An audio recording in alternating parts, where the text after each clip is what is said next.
Hey y'all. All right. The reason I am live right now is because I was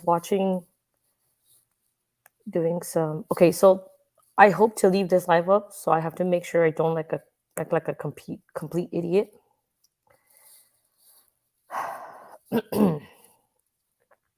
So in case I do, okay. This will be quick. Well, it just depends because this is like really brand new, literally brand new, like 30, 40 minutes or whatever that I was watching this and then found something and then I just want to put it out there, maybe just as a reminder for myself to look into it further. And I have been already. It took me literally like 3 minutes to find the origin and these people. So we're going to start here because this is where I started. And so we're going to go through this sleuthing process together. And again, I want to leave this live up, so I'm going to make sure not to act like a complete idiot and not say 3,000 times. I do that. I know. Okay.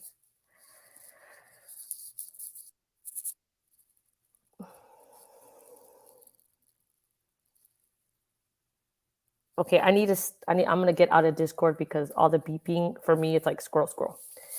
You know what I mean? I'm like, oh, I get distracted. So I'm not on the Discord anymore. I did it again already. What is that? Okay.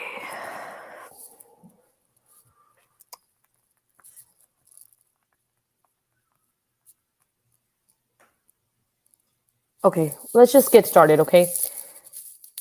I have 1,000 tabs open. I think I beat Shan. I beat her. I have, let's see, I don't need that one. I definitely don't need that one. Why do I have the three same things open? Okay. There we go. This is a video from Placer County. Do you all remember how Placer County released a video? I believe it was just a couple days after Kiely was found, that was explaining how phone pings work. I believe that Placer County is very aware of their social media presence, but they also want to keep up with it. I feel like it's a very for show kind of situation. This video, yeah. Yes, Michelle. And I thank you for being here and saying hello.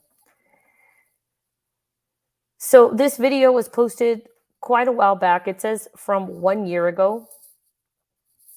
It's from a year ago. However, how do I say this? The date underneath is interesting. It says 1 year ago, but it says August the 26th, 2021. But if this was uploaded on 2021, why are the only comments here, again, just from 1 year ago? I think they did something to this date because that doesn't make sense. So something happened here. You guys know already about the video. I talk very slow, sorry. The video about like the whole wellness, right? Mental wellness. Good morning, Roscoe. How are you? Okay. I'm gonna make you guys watch this with me. I'm gonna give some commentary, but the reason why I got to where I got to was because of this video. I will link this afterwards. Let me know if you can hear the audio. By the way, this is Placer County Sheriff's Office YouTube page. They're putting out this video, okay? It's not like Truckee community page, because there is a Truckee community YouTube page. Truckee has so many YouTube pages. I can't keep track of all of them, but it's interesting also just to keep in mind that this was posted on Placer County Sheriff's Office and not some like Truckee community, which is where that mental health, we're all in this together video was put out on. So just something to think about. Hey, Miss Jendo, how are you? Thanks, sir. Me personally, I'm born and raised here in Placer County. It's a more family-oriented feel, small town vibe. We moved. Can you guys hear the audio okay? Up here from the Central Valley, and just a wonderful place to raise children. You know, you're here in the foothills, you're above the smog. If you're coming to Tahoe, obviously you're coming to one of the most beautiful places on the planet. I don't know a better office to work in. We interact with... I can't. I really could not sit and watch this whole video and feel inspired. I'm in my head, I'm thinking, why is Placer County posting this video right after Kiely was found? The date on this is not correct. Unless there's something I'm missing. It says August of 20, it says 2021, August something. But you have the comments underneath from a year ago. Something is weird with the date here, but I could be wrong. Yep. Roughly 20,000 customers a month, and I have never spoken to one of them that hasn't been thankful to live in Placer County and is thankful for our deputies who keep us safe. You've never met anyone that was not thankful to live in Placer County. You've never met. I live in McAllen, and I've never met anybody that says nobody. That just doesn't happen. Not everybody just loves living where they're living and not complain one about anything. Does that make sense? Placer County Sheriff's Office has always been very community oriented. It's always a hand-in-hand relationship with them. Shan, is there a way that you could, so I could just quickly get it? Is there a way you could add in the Discord the video of that Placer County Sheriff's guy, like in the middle of the woods at a party dancing? Because we forget that exists. So again, I'm going to make a video about this tomorrow, but today I'm just kind of like going through it with you guys. But is it possible for you to put that somewhere or like tag me where it is? Or if that's too much, that's okay. But look at, I don't know, what these people say. Placer County Sheriff's Office has always been very community oriented. It's always a hand-in-hand relationship with them. What does he mean? It's always a hand-in-hand relationship with them. And in a little bit, you're going to start listening to. Yeah, I'm back on Discord just in case, or anybody else that can do it can help me. What was I saying? It just seems like we help them, they help us kind of situation. Yeah, I know it's in there somewhere. I just see, this is why I wasn't that prepared, but I will find it. I'll find it. We love them in our community. We support them in our community. We are all about law enforcement, protecting our local businesses, our local neighborhoods. It's just everyone helping everybody. It's nice having a sheriff's department that really cares. It's really nice having a sheriff's department that cares. A little bit of the research that I've been doing just right now. Did you guys know that there's a Placer County Sheriff's officer that has been booked? I think it was just 10 days ago. He was booked for assaulting a woman.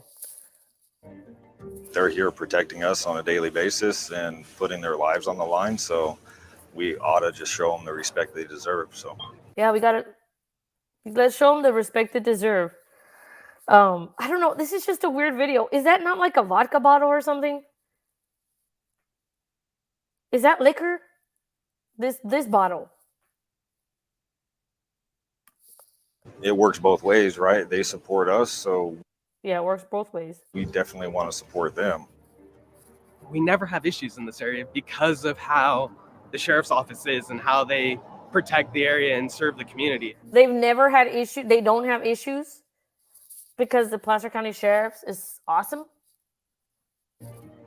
And it's just really great to get to know them on a personal level and know how much they care about the community. I think that's one of the things we appreciate the most is they are a part of our community. And Yes, they are a part of the community, and that's why they've been to these parties. That's why I wanted to show you that Snapchat one. I know it's somewhere. I have it too, but I'm sorry. Again, this is a 3 a.m. live for me, so it is what it is. that we are part of their community. We're all in this together. It's a team. We're all in this together. Okay, I'm going to show you something. Let's see. It's in this together. You guys remember that one from Truckee. Look, watch. In it together. See, Truckee Tahoe also has its own little YouTube page. Again, when I make the video, this will be way more organized. Check this one out. Right? So here is this In It Together, and this is the Tahoe Truckee Community Foundation. Don't you think that a video like that we were just watching would be maybe on a channel like this? But it's on a Placer County Sheriff's channel. Yeah, the Night Owl Crew. Hey, Charlene, how are you?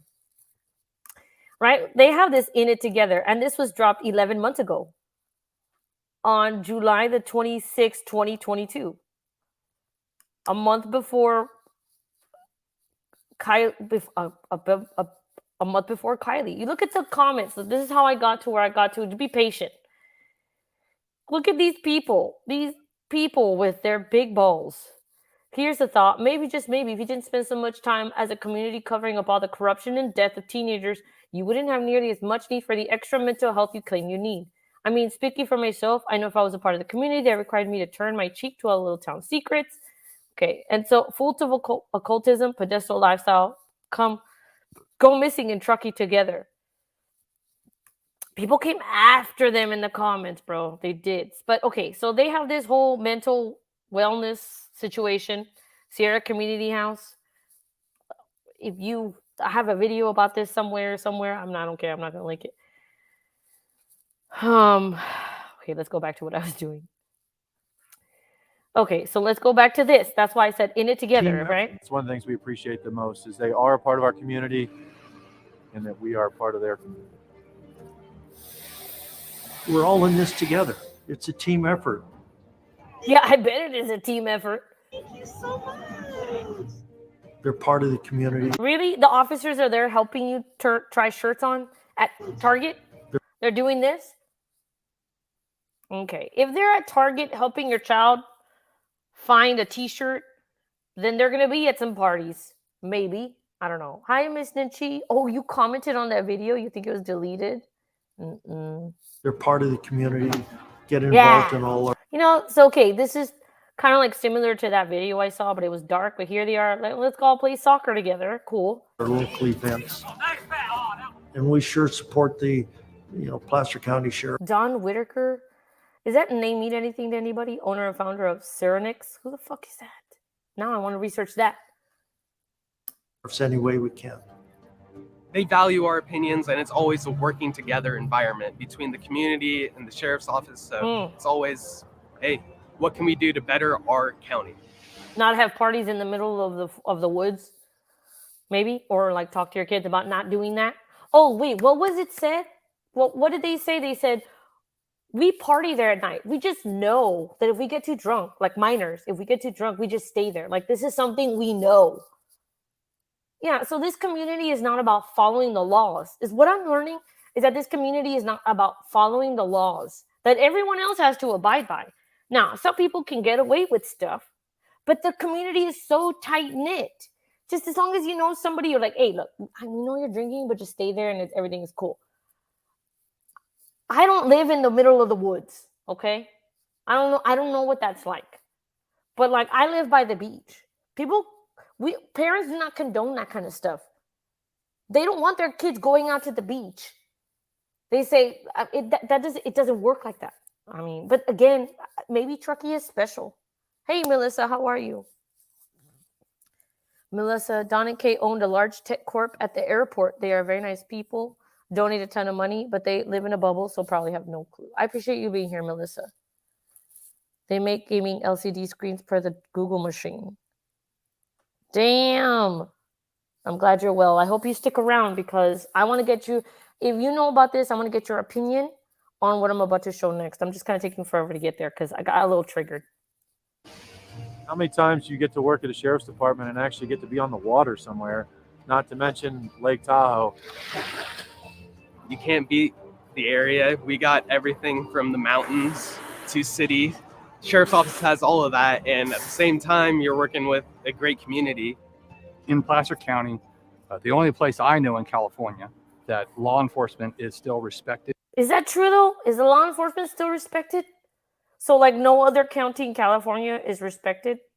Or what do you mean? Why would you put out a video like this? I don't even understand the theatrics of this whole situation. You have the In It Together video from Tahoe Community, the mental health, basically, YouTube site. You have Placer County over here backtracking and making videos about phone pings.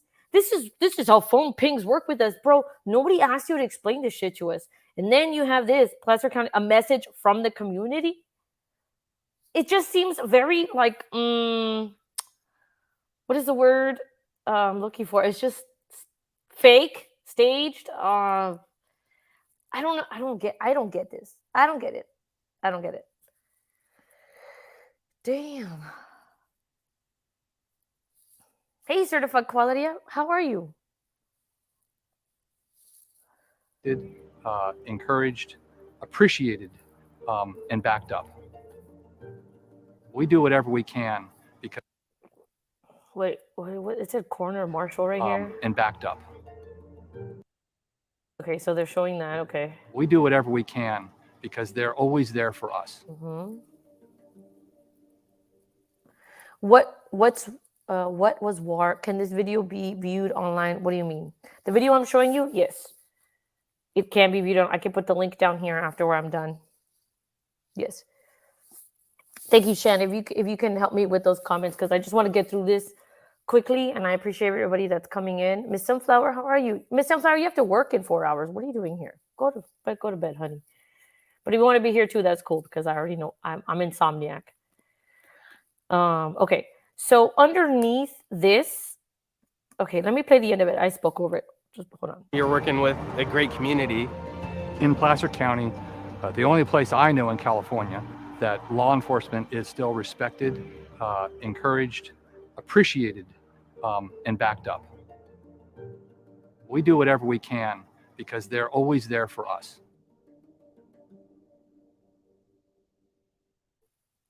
We do everything we can for them because they're always there for us. Okay. Okay. Underneath this is what bothered me. So whenever I see stuff like this, I go to newest first. And you're gonna have some comments like this. And like, okay, right now I'm showing you these comments, but it doesn't mean that you can go and troll them and say, oh my God, I can't believe you commented. Like, I'm trusting that we can watch this and just kind of just stick to not be hateful people, because there's enough hate in the world, right? So under here, where was it? Wait. Was it? Hold on a second. Are you not here anymore? 1 year ago, Captain B.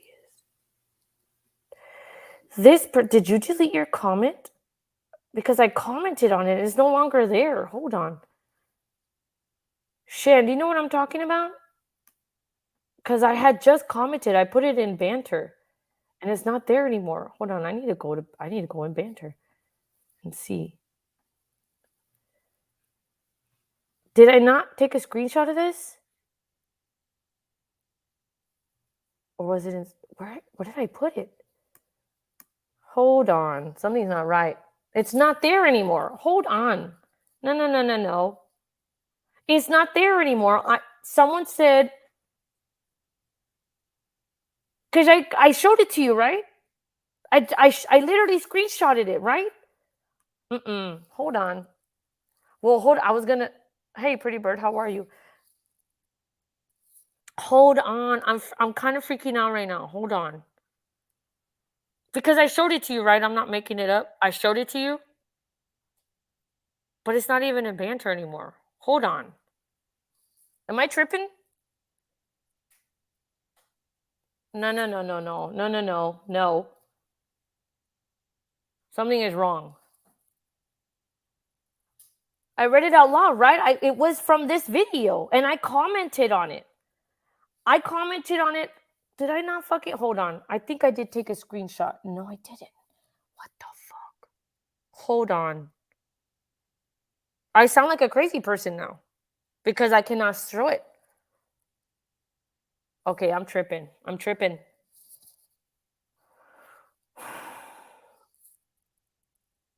Hey, Monarch Beach 22. Crane and I both heard you, and I had you repeat it. Then you commented in real time. I mean, it's not there anymore. It was right. It was between. No, Shan. I took a screenshot and I put it in banter when we were there. I showed it to you.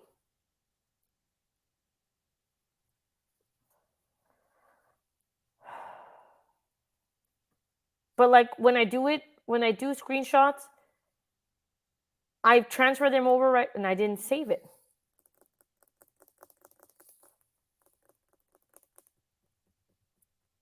Okay. Oh, okay. Well, okay. It's not here anymore. I don't know. I don't even know what to. I am like in real life having some sort of like freak out. I did show it to you.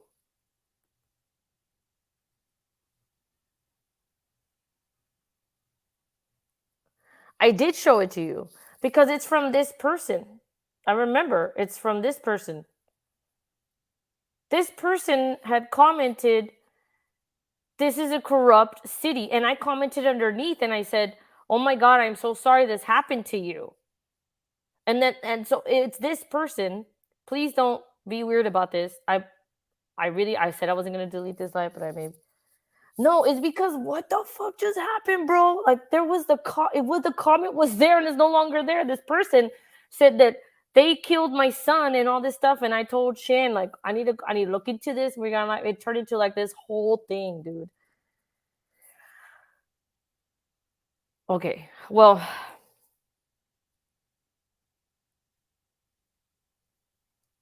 Mm-mm. No, the thing is because I put it in banter and it's not there anymore.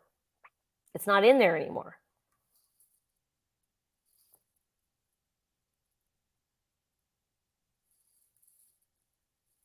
Yeah, I left. So I could prep for this, and I had no, bro. But I mean, I'm still gonna get to where I was getting at. I can still do it because I found this person already. No, I'm freaked out already. No. We're not gonna do this. Something's weird here. Mm-mm.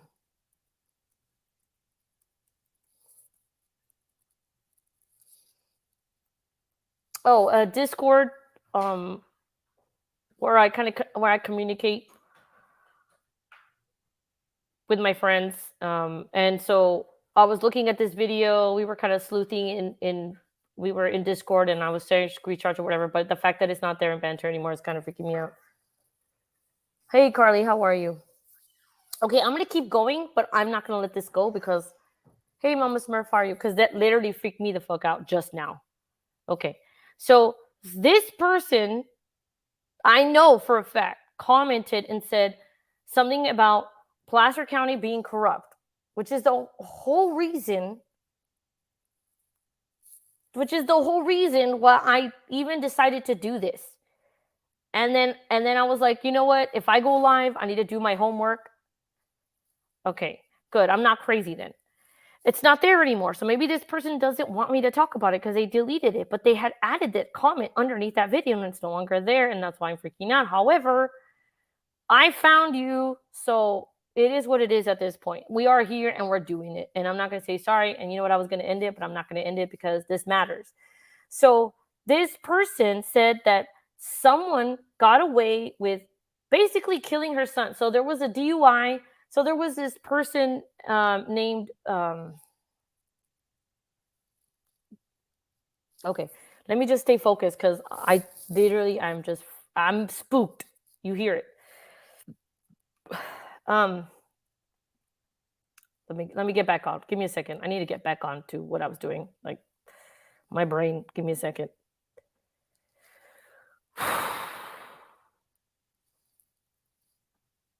Okay.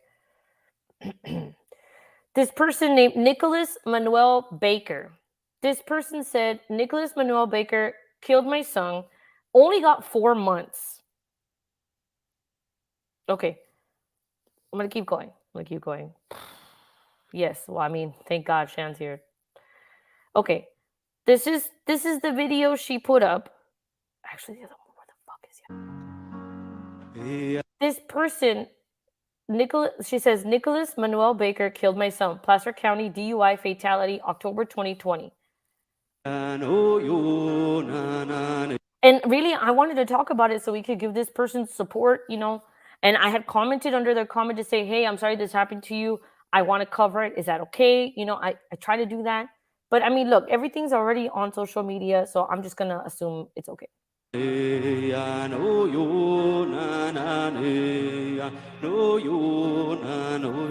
goes, I have spent the past year in court and still haven't seen the face of my son's killer. So what I did was that I went on Facebook. I looked for this. I went to Auburn area roadway. Okay. And then I got here. Let me go back into my StreamYard because I don't know how to learn. I need to do OBS. Okay. Here it is. So, okay. This is the lady's Facebook. Okay. And respectfully, please just don't do anything weird with it. Okay. We're adults, hopefully. This is what she was saying. Look, she posted this December 25, 22. She has a video. Okay. What should I do first? Okay. Let me tell you her story. Okay. Okay. Let me just tell you her story. She goes, the next court date is 7/22/21 for a motion hearing to amend the complaint and 7/29/21. Basically, what happens is that CHP officers felt the charge should be gross vehicular manslaughter while intoxicated.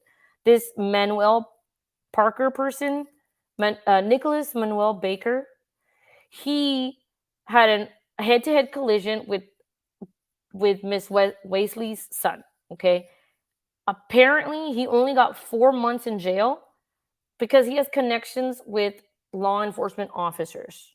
Okay, let's just go there. Tomorrow we'll do a video, I promise. From day one, the then Assistant District Attorney Doug Van Bremen, now retired, stated that he anticipated this judge would likely only give him probation. So if someone kills your son because he's drunk, wouldn't you want like maximum or like more than at least a year in prison, right? Okay, but I'm not going to go there. Someone stopped. She goes, this is what was interesting to me. Someone stopped by my house the day after my son's memorial claiming he worked for the feds as an IT guy who then revealed he is a friend of the Baker family, Nicholas Manuel Baker, right? That's the person that was drunk and hit this lady's son. This person scrolled through his phone to show me a picture of Nicholas Manuel Baker, all squeaky clean. As he did so, the guy scrolled past images of what looked like parts of my son's car. I have been told that when Nicholas Baker was booked, they didn't pull his blood, despite the fact that Nicholas Manuel Baker had told the cops he had a prescription for painkillers. Okay? I thought it was standard to pull blood when someone is booked for a DUI fatality. There were also eyewitnesses to the crash. I am concerned that the man who stopped by my house may have paid the eyewitnesses a similar intimidation visit. Meanwhile, all of this was kept out of the headlines when we know that Placer County takes great part in sharing mugshots and arrests on many of their social media pages. She's right, they do. Placer County also takes great pride in a zero tolerance for DUIs. On October the 28th, ABC 10 News aired an interview with CHP Officer Martinez, and I'm also going to Google him, regarding an increase in DUI incidents in Placer County. 2 days prior to my son being killed by Nicholas Manuel Baker of Lincoln, California, Officer Martinez escorted my son's memorial procession past the crash site. ABC 10 also interviewed CHP Officer Serfas in a ride-along they aired in January 2019 with the heading, Taking a Ride with CHP for New Year's Eve Enforcement. Officer Severas was the CHP officer on the scene on October 30th, 22. He wrote up the traffic collision report with the charges being gross vehicular manslaughter while intoxicated against Nicholas Manuel Baker. I am reaching out to the media to ask them to please follow this case. There are a lot more details. I need checks and balances. And she's tagging KCRA and the Sacramento PD. Hey, Chaos and Crime. Hey, Fred, good morning. Have a good day at work, Fred. I was told there was no blood work on him despite him admitting to CHP that he had a prescription for painkillers. He told CHP that night that he wasn't distracted driving, that his phone was dead. Yet his girlfriend told CHP that when she no longer saw Baker's headlights in her rearview mirror, she FaceTimed him and the phone call lasted a few seconds. He said there was an accident. Did she FaceTime him at the moment that he killed my son? Nicholas Baker's family member, Danny Sison, spoke on Baker's behalf. Danny Sison presented himself to the judge as a long-standing law enforcement officer, pointing out that he has to use his discretion as an officer. So Sison seemed to think that all of his family members' actions were excusable when using his own discretion. California Highway Patrol, however, felt Nicholas Baker's actions were grossly negligent, gross vehicular manslaughter. Danny Sison, everybody remember that name, please. Can you just, remember that name. Is this the thin blue family privilege? Citizens refer to officers who abuse power as if laws doesn't apply to law enforcement officers and they're chosen, as officers who are the bad apples. Baker broke many laws leading up to the killing of my son, and Sison used his own uniform to excuse it. Nicholas Baker also dishonored the Marine uniform. Okay? 1. Baker bought a gallon of pre-mixed margarita at the Rally's grocery store to drink in public parking lot that he himself stated had become the regular hangout. Admitted to purchasing Angry Orchard for his underage girlfriend to drink at her house later. Wait, why didn't you just wait to drink at her house? So you wouldn't have to drive anywhere. Baker chose to follow his girlfriend instead of riding with her, later telling the deputy district attorney he didn't feel safe leaving his car in the Granite Bay parking lot. Does Nicholas Manuel Baker have any family members who live in Granite Bay? The defense attorney put Baker on the stand. And yet, Ben Eggert, here we go, here's another name I feel like is important. The deputy district attorney didn't grill Baker while he was on the stand. Why is that? By the way, this is someone's mother, y'all. Okay, don't confuse it with Kiely Rodni's mom, who said, we shall accept the sadness and I'm going to cry and close your eyes and thank you, Buddha, and let's like write some songs and let's go to the park and, whatever the fuck happened. Okay, this is different. Different. The defense attorney, Also, there was little information from Baker's probation officer. Interestingly enough, Baker moved from Placer County to Sacramento County prior to his hearing. Who was his probation officer and why did that probation officer come to the sentences? Can you just, when you're in probation, you can't just move? There's an application situation and it has to be approved. I don't know.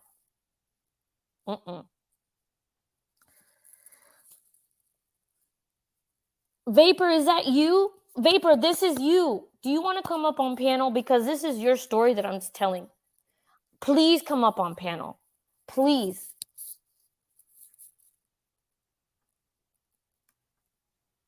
Unless I got it wrong. But I think that's you, right? That's you. Right? Yeah, that's you. You need to come up and tell your story. I do not feel comfortable sharing your story. I will take down all your personal stuff right now if you want, or I'll take this down afterwards and we'll talk about it later. But this is important, Vapor. Please come up. Please, please, please. Because this is your story.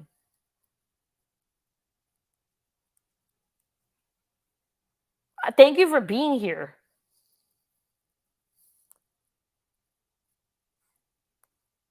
You're safe here, Vapor. I can make this only subscribers commenting or whatever. My heart broke for you when I saw your comment, dude.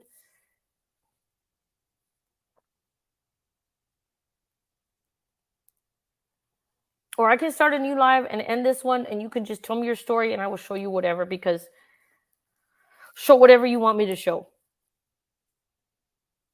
But my heart hurts for you and your son and the justice you did not get.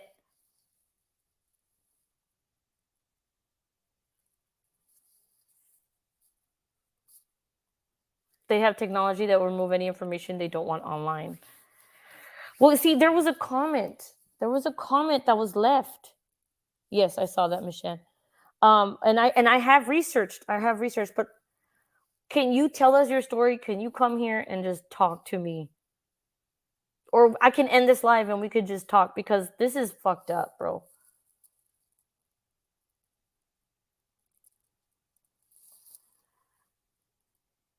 Is it okay if I continue to read the story? Mm-hmm. And I'm telling you, I was looking for stuff and that comment just disappeared. Like, shit, bro. We are very sorry for your loss, Vapor.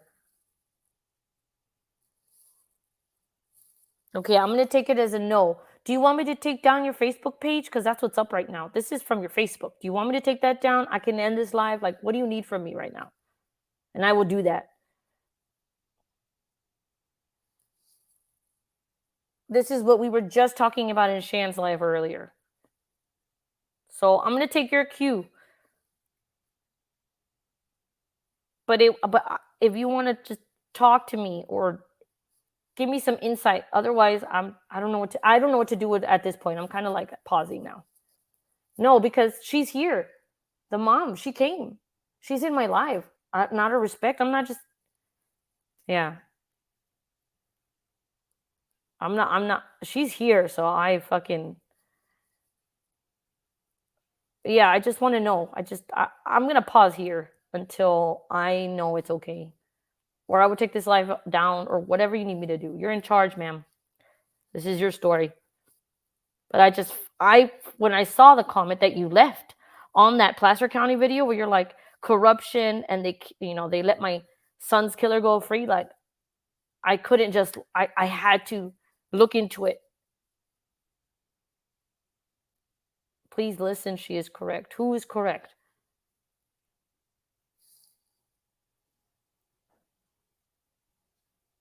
I'm listening to her. I'm reading what she's saying. Trust me. So I'm pausing. How can we get this out without putting Vapor at risk? Yeah. Well, I just showed her Facebook, so I don't know if I should just end this, but I mean, I don't know what to do at this point. Mm-hmm. Yep.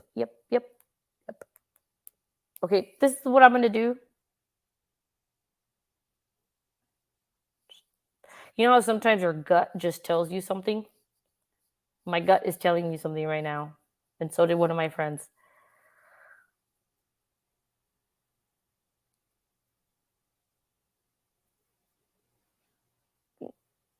I'm going to end the live. And then I'm going to further discuss this. Okay? My gut is just telling me to do something right now. So I'm going to go. Remember, too, that FBI was called out immediately to search for Kiely. FBI doesn't have the tools that adventures. Right. Yes, Vapor. You're right. Mm-hmm. I'm going to listen to myself. I don't know. I just got like this something weird just happened, bro. Oh, man. These are the times I wish I had someone on panel to kind of help me when I have a little bit of a panic attack. Vapor, I'm giving you a chance to come up because like this is really messed up. What happened to you? Yes. Yeah. Vapor, we are all here for you.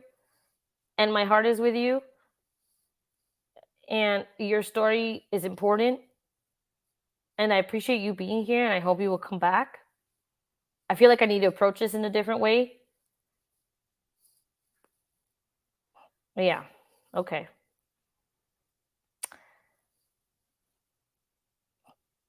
Oh, shit, Vapor. Your stepfather. Mm-hmm. All right. I'm gonna end this. Do a little bit more research. I hope you come back, Vapor. I love you guys very much. I'm kind of a little shook. I don't bow down to terrorists. I wouldn't either, Vapor. I will see you guys soon, okay?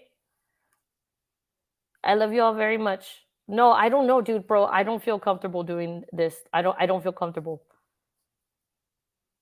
Nicola Manuel Baker. Mm-hmm. Vapor, I just want to know, is it okay if I keep sharing your story?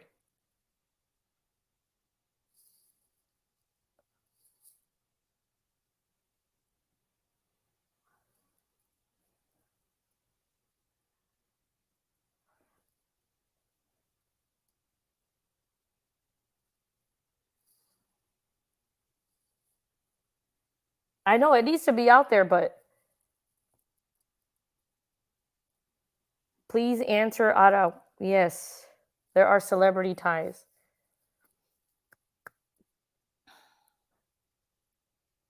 Okay, I'm just. Yep.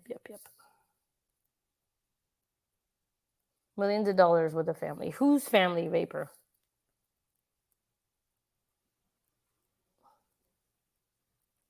No, trust me, this is going to go out. But because I have the source here, I have the person here, I want to ask if it's okay.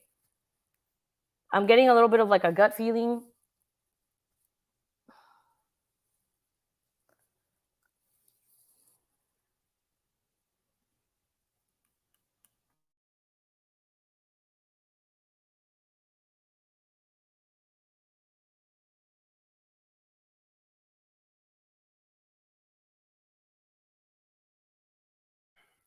I'm going to read the rest of this.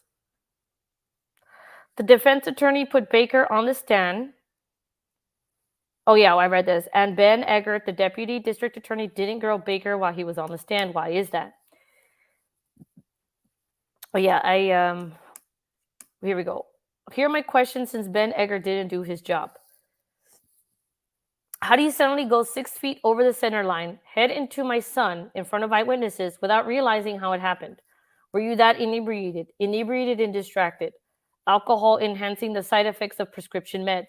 Were you plugging your almost dead phone in? You told CHP your phone was dead, but that wasn't exactly true. It was on until the accident. Did your girlfriend witness the actions that killed my son via FaceTime when you went to answer? Remember, having any alcohol/drugs in his system impacts the charge with it being a fatality and takes away his option to refuse a blood test. Also, Nicholas Baker was taken to Sutter Roseville. So where is his blood work? I was told the blood work doesn't exist because he did a breathalyzer and didn't have to do the blood test. If that were the case, driving under the influence of narcotics would be impossible to prove. The judge sentenced Baker to 8 months in jail, which meant 4 months or less plus probation. No restitution amount was set at the sentencing, still waiting, because the sentence was so lenient. Baker can withdraw his no contest plea, seek to have his charge reduced to a misdemeanor, and then have it expunged.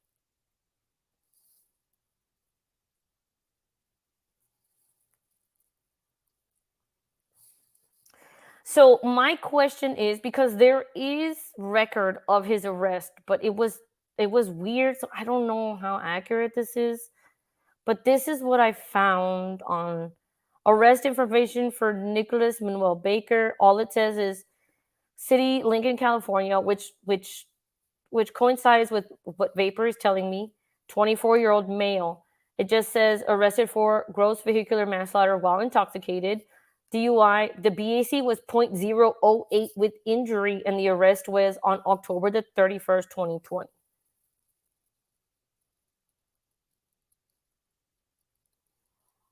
Okay, cool. Is this the same person? Vapor, if you're still here, I think it might be. But this is all I found. Melissa says, sign up online for your son to request his medical records from Sutter. You can get your son's medical records online. No one will know, says Vapor. Says Melissa to Vapor. Now, Vapor, let's see. Okay, Vapor says Baker was taken to Sutter Hospital, so they would have pulled his blood. So are you saying that they didn't do it, or they did, but they're not reporting what the blood alcohol level was? This is why I wish you would come on panel, because this is your story. You have a friend who works in the trauma unit, okay?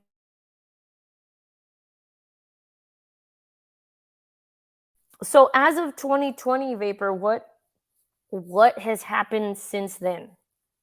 And by the way, I don't know if I have an okay from you, but I'm gonna assume it's okay since you keep chatting in the chat.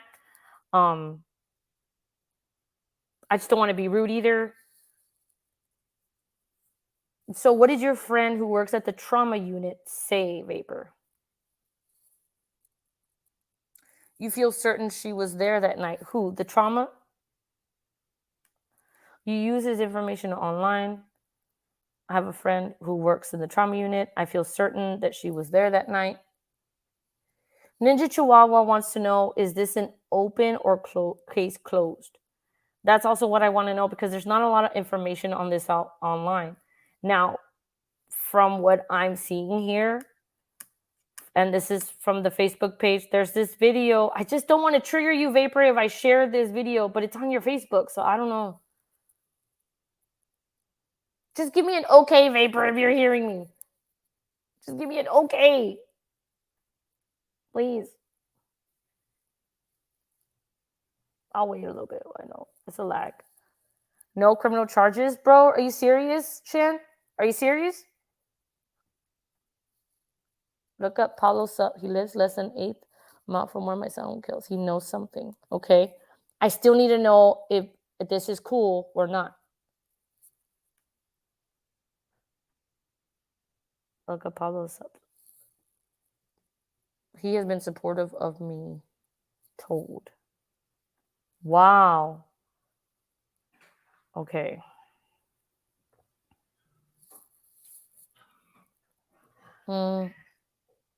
Thank you, Shan, for that, because I need to go look into that later. He has been supportive of me, told. He told me he remembered that night. Pablo's daughter was killed by a drunk driver too. Okay. Vapor, can you hear me? I just want to know if you can hear me. Maybe nobody can hear me. Thank you. Thank you, Miss Shan. I appreciate that. So this person that hit your child, vehicular manslaughter, does not have any criminal charges on them and nobody's doing anything about it? I don't know your son's name. If you want to tell me your son's name, I just couldn't find his name. That was the other interesting thing. Yes, Mama Smurf, lost but not forgotten. And you see, this is what I mean, and this is what we mean when we're talking about Kiely and Kiely shedding light. Kiely shedding light on people. And I know that Vapor has been supporting Kiely Rodni. They've been hashtagging Kiely Rodni.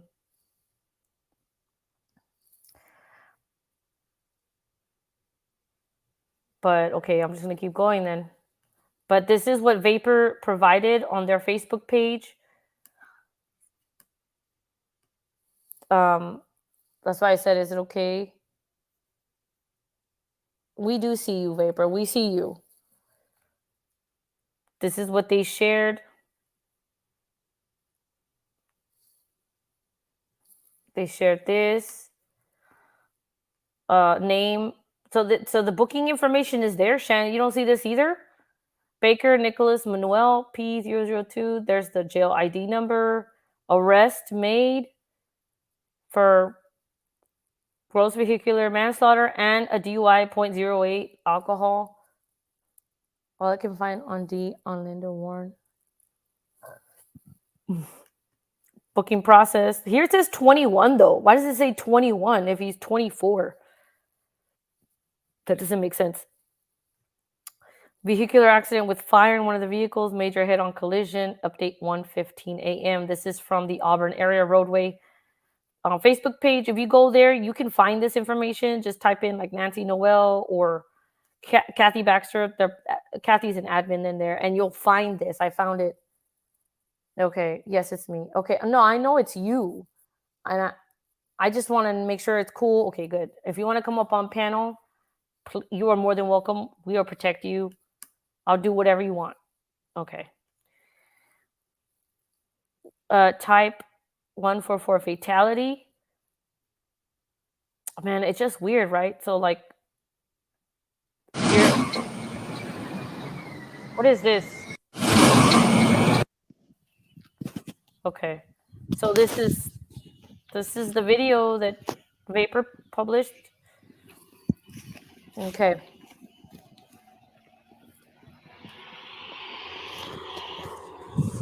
So that would have been the same as. Okay. So, oh man, I'm sorry. I know I'm showing your name. I'm gonna put a link here. Okay. It seems like I got you. I can help you. There's the link. And I'm probably being a little pushy at this point, so I apologize. Tell me I'm being pushy. There's a StreamYard link. Just click on it. Just accept that it's going to use your microphone and camera. You don't have to use your camera, or you don't have to use your camera and just block it after you give it permission. Otherwise, it won't let you jump on. And then you can not. You don't have to show your face, and I can delete this after if you want, and I'll make a video about it. You let me know. I checked Placer. Okay, so Melissa's saying I checked Placer County courts. There's no Nicholas M. Baker listed for any crime. There are other Nicholas Bakers, though. Okay. Yes, they can't stop us all. The more we spread the truth, yes. And we're all here, Vapor. I think you just might be a little behind, so you're reacting to me a little later. I'm sorry. I get a little crazy. Yep, there's a Nicholas R. Baker.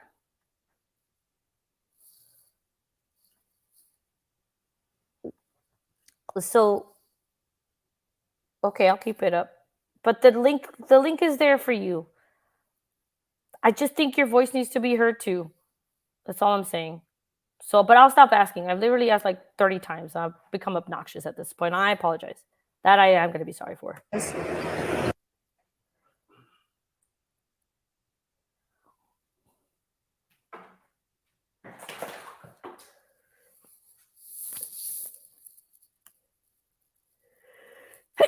Chew. Note the road is straight. So the collision happened in this area is what she's showing us. This is from the scene. You see the tires.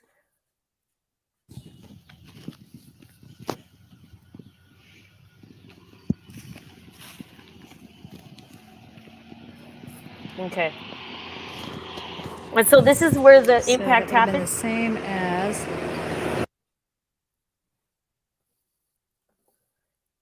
Thank you. Oh my God, I am so sorry. I'm only going to play this like once. I'm naturally, that's been twice. I'm sorry.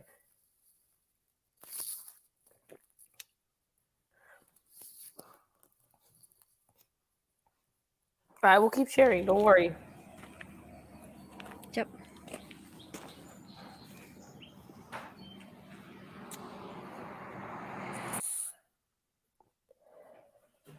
And this is a video again from Vapor. Hi, Jendo. Thank you for being here. Oh, thank you for the membership. I appreciate that. That's very nice of you. Wow. So this is the road, but it was there. It wasn't at the turn. Okay. There's only. Hold on. I just want to finish playing this. Okay, I don't want to keep it on screen like that. I still feel like it's a little disrespectful. I can't even watch AWP's Kiely when they're going under the water that much. Okay, I'm gonna stop sharing that for a second so I can get back to kind of how I wanted to share it. I'd rather, and I couldn't find any news articles about it. This is the mugshot profile. I believe this is him. Thank you again, Vapor, for sharing this on your Facebook. There you go. The tire marks tell a whole story. Yes. Let's see. There is only Nicholas Brandon Baker and Nicholas Allen Baker and some R, but it's just an auto tort, says Melissa. Sandra Moore says, it is really eye-opening. It made me think of what is going on in Truckee, which isn't from San Francisco. It's not, Sandra. Danny Sisson is the cop who spoke on his behalf at court. Yeah, so Vapor, so Danny, does he have relations to this Nicholas person? How do you join the live? There's a in the chat, so look at the chat from whatever device you're looking at, and it's gonna say streamyard.com. Click on that, and then it's gonna prompt you to probably your web, your whatever Safari or Chrome, whatever you use, and then just let it use your camera and your microphone. You have to allow both for you to hop on, but it doesn't mean you have to use both. You can mute them whenever you want, and so it's there for you. And we all have your back right now, Vapor. Like, we're all here for you. I did this because this story was, I could not believe it. And I commend you for being a mother that is not letting this go. And after the tragedy that happened, you are there for Kiely Rodni, which is, your heart is fucking huge, dude. It's fucking huge.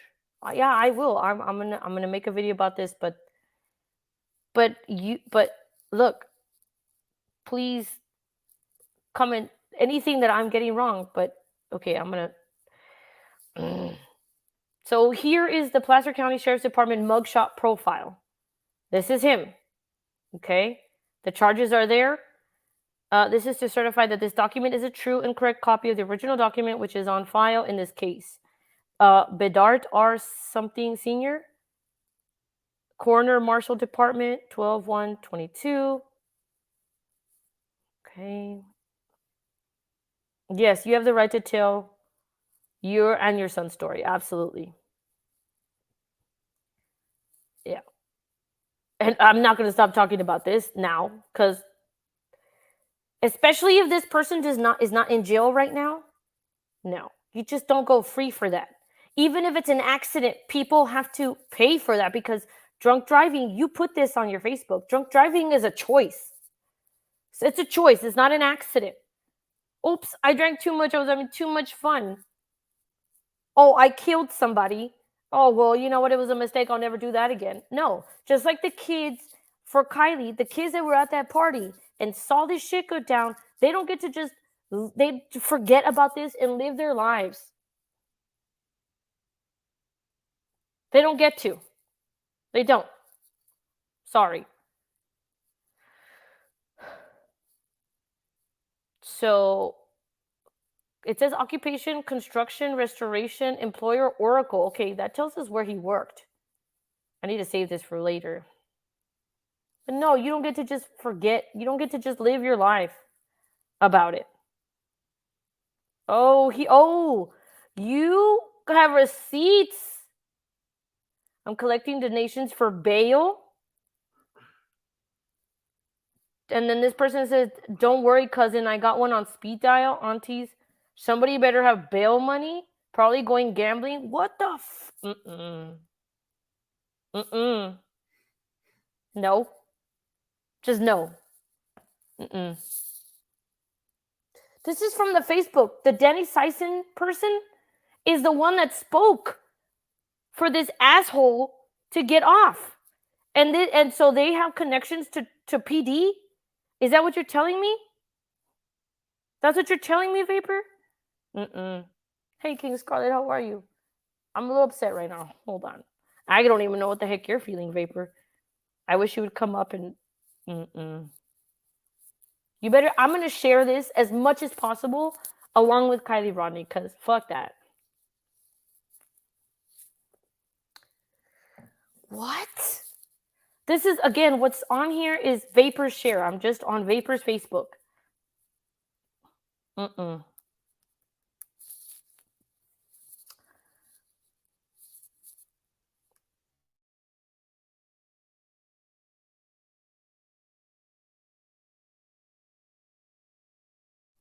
Okay, I see you. I'm gonna bring you up. Okay. Hey. Hey, dude, what the fuck? Yeah. By the way, we are all here for you. We are praying for... I am so sorry. No, I appreciate it. I appreciate that people are actually taking an interest, because this is more than it's bad enough that my son got killed, right? But it's more than my son being killed. You're talking, I come from a family that was all about serving. My dad died when I was 10 months old. He died serving. My dad was with Air America. I guess, which had something to do with the CIA. I don't know. I don't understand it. So for everything that they did, knowing all this shit, and then my stepfather was, he was special forces in Vietnam and retired at the Pentagon. And he retired as a sergeant major. So my family committed and sacrificed and moved and made the ultimate sacrifice with me having lost my dad, my family having lost my dad. And then,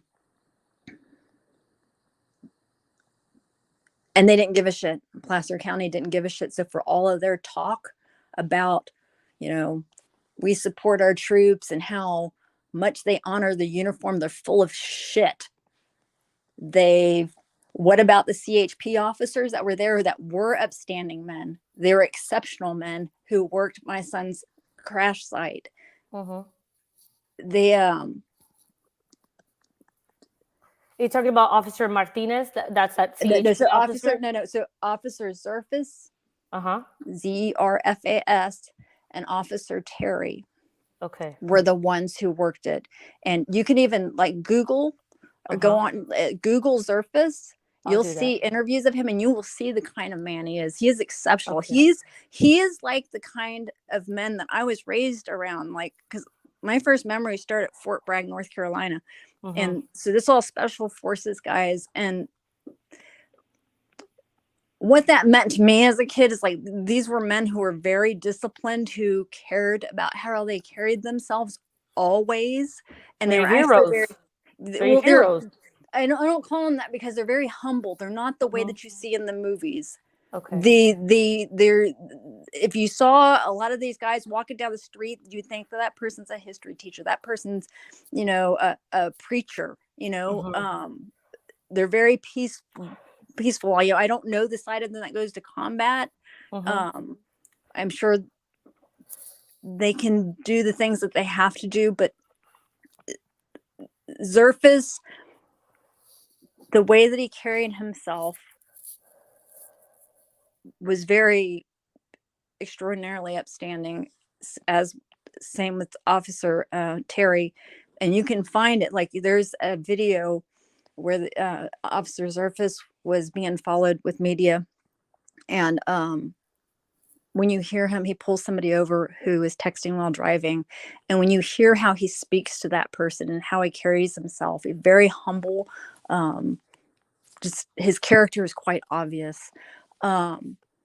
So for Placer County to do what they did, it's just bullshit, because you had uniforms who had to work that site that had to see my son's vehicle in flames. My son's car was hit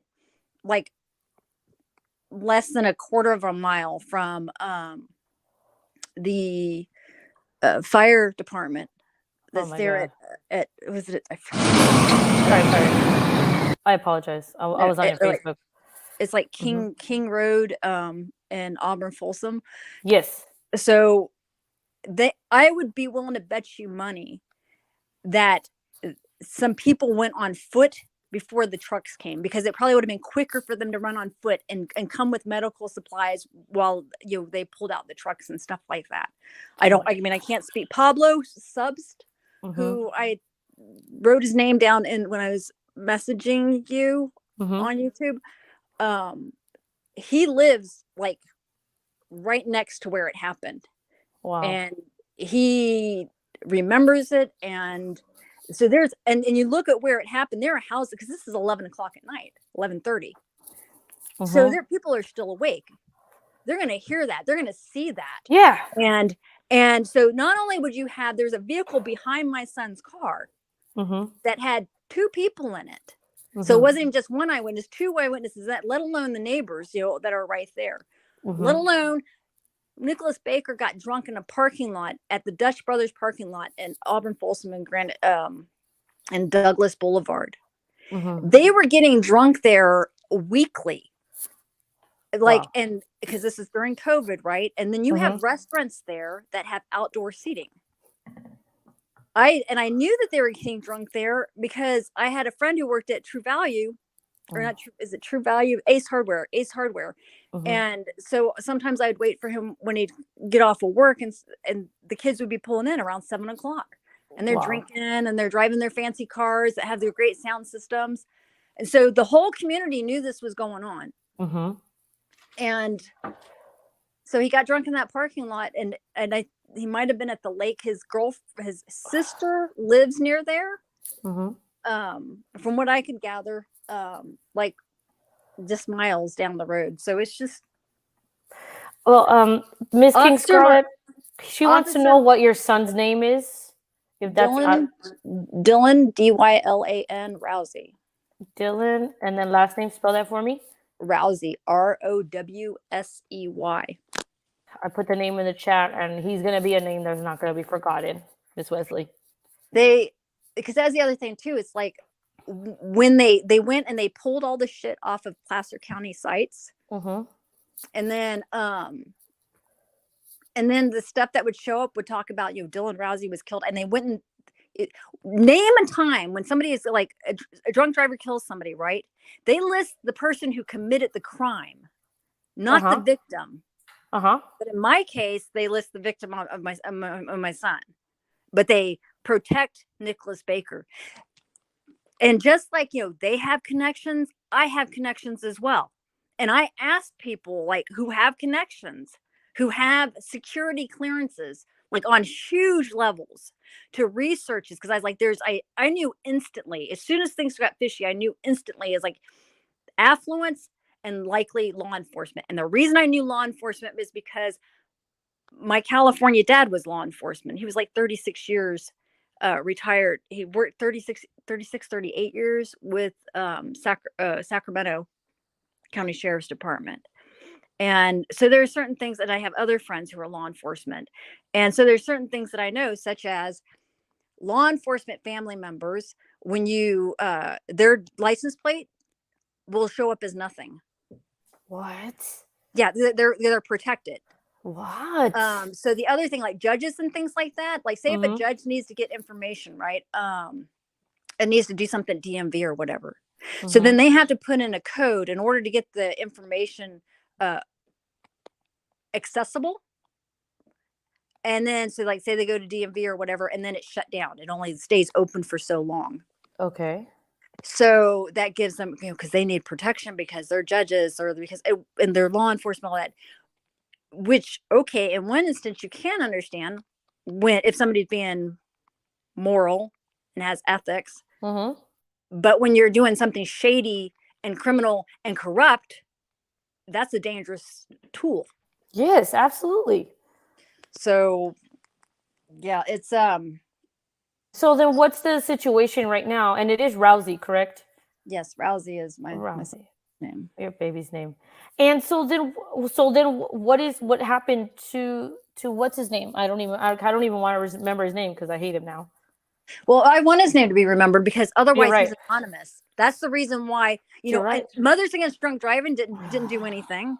And it's like, okay, why we do things after the fact? It's like, it's like, screw that. It's like, I'm not going to say, all it was, Mothers Against Drunk Driving was a bunch of people whose family members have been killed by drunk drivers who've gotten away with it. And then they're just wringing their hands and like, this is so awful. And every year we're going to remember, we're going to burn a candle. It's like, no, do something. We'll change these laws. Yes. Fuck changing the laws. The laws are already there. Fucking uphold the laws. Yes. So, yeah, so that was the thing. He was completely protected. So he supposedly was like, remember he was supposed to be on probation or whatever, right? While waiting for court. Yeah. He didn't even have a probation officer apparently. What? Because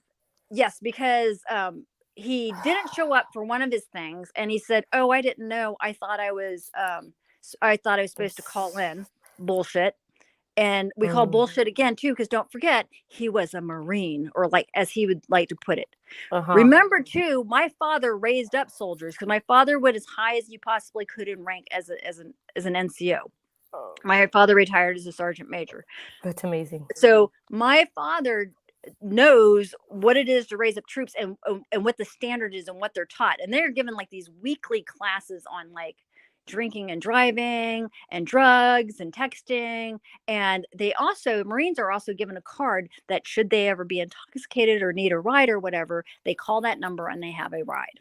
Oh, wow. So yeah, so complete bullshit, because he had additional training. Him using the Marine uniform is bullshit. He should have been held to a higher standard. Anybody who wears the uniform should be held to a higher standard. I was held to a higher standard as a military brat.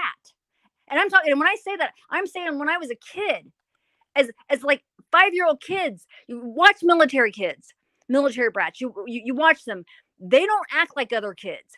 We're not allowed to act like other kids, because we can't do that, because we can, cost our parents gaining rank, whoever's wearing the uniform. Not only that, we're representing our country. Like if we're stationed overseas.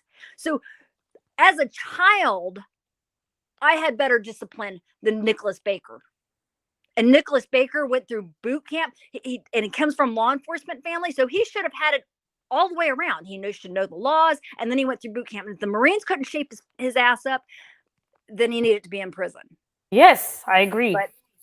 But that's not what happened. Instead, so he didn't have a probation officer. What they did is they gave him a probation officer who didn't even know. Like, she's learning the case. She tells us that when she's there, when we're having our meeting. And get this. So what they call, when you're a military family and you lose somebody in the line of service, you're referred to as Gold Star family. The person that they chose to be the probation officer, who's here, we're going to give you this information now on Nicholas Baker. No other information had been given prior, right? He didn't have somebody. So she's having to gather up. She had to interview him. She had to interview us. She wasn't the one who actually had his case. That lady, she was a Gold Star family member also. I want to say it was her uncle that died serving. So she was equally as offended as we were, because she understood, just like we did, like, no bullshit. He's held to a higher standard, and how dare he use the uniform? Like, oh, I'm a Marine, like working that fucking angle. What happened? So what happened to Nicholas? Nothing. We were told that he got 4 months. Well, he got 8 months, but it would be 4 months that he would serve. But then he might not, because of COVID. They might just let him go. Never saw him in handcuffs. Didn't even see them take him out to the cop car. I wouldn't be surprised that he didn't actually go to jail. I don't know if he's on channel, if he's in jail. Because Shan tried to pull up a report, and she's not finding anything on him. And then this would have been back in, that would have been November of 2021. Okay. So it's recent. Yeah. So November of 2021. And then it would have been like till December, January, February, like March. But then they could let him out at any point. Oh, so, and then get this. Oh, come on. Because the sentence was so light, after he has restitution, which all his restitution is paying my son's medical bills. Yeah. And so so he has restitution to pay for that. So but what about, like, okay, any of us would have like other fines and things like that. There would be a lot more to it than that. And then let alone, like I said, he got drunk. He was FaceTiming as well. It's all the different things. Who is this Russell person? This Danny Sysons Jr. Sorry, he's the one that spoke for him. Yep. So Danny, however you say his name, Sisson. He's like 6'4", 6'5". So when I walk into he's there at the sentencing, he sits there and glares at my brother and I menacingly, like he's like trying to like intimidate us or some shit. Like, Oh how my fucking God. dare you? How What the fucking dare fuck? you when your family member killed my family member, killed my son? You know, and Yeah. how dare you? Like, no, Nicholas Baker's dad. You never hear me say his dad's name, and I won't, because his dad was the only person who actually gave a shit. Okay. Like, he was. Really? Yes, he was considerate. He was, I think he was in as much pain as I was. Wow. He was in tears, and and that's why, like, if they had conducted themselves like, because Nicholas Baker is the one who did the deed. Correct. But instead, you had a bunch of enablers, and I don't think his dad was an enabler. But again, I say to Nicholas Baker, F you, because he had plenty of role models. He was in the Marines. His father, everything I've seen of his father is upstanding. Wow. For you to So- say that, it says a lot about you, by the way. For you to say that says a lot. Yeah. And it's like, I commend you. I won't go after his dad. I will go after anybody who's corrupt, and they can threaten me, and I don't give a shit. So that guy Andrew who showed up at my house, the one that claimed to work for IT with the I was going to feds. ask you about that. Can you give us the story about that? I read it about a little bit, but after Okay, so your son, yeah, please explain that. Immediately after my son was killed, like immediately, within hours, I started getting phone numbers from a 209 area code, and I didn't know any. So that's like Stockton, I guess. I don't know, but I don't know anybody out there. And then within 2 days, my son's friend, she had put up a memorial page where she started organizing everything immediately, and Are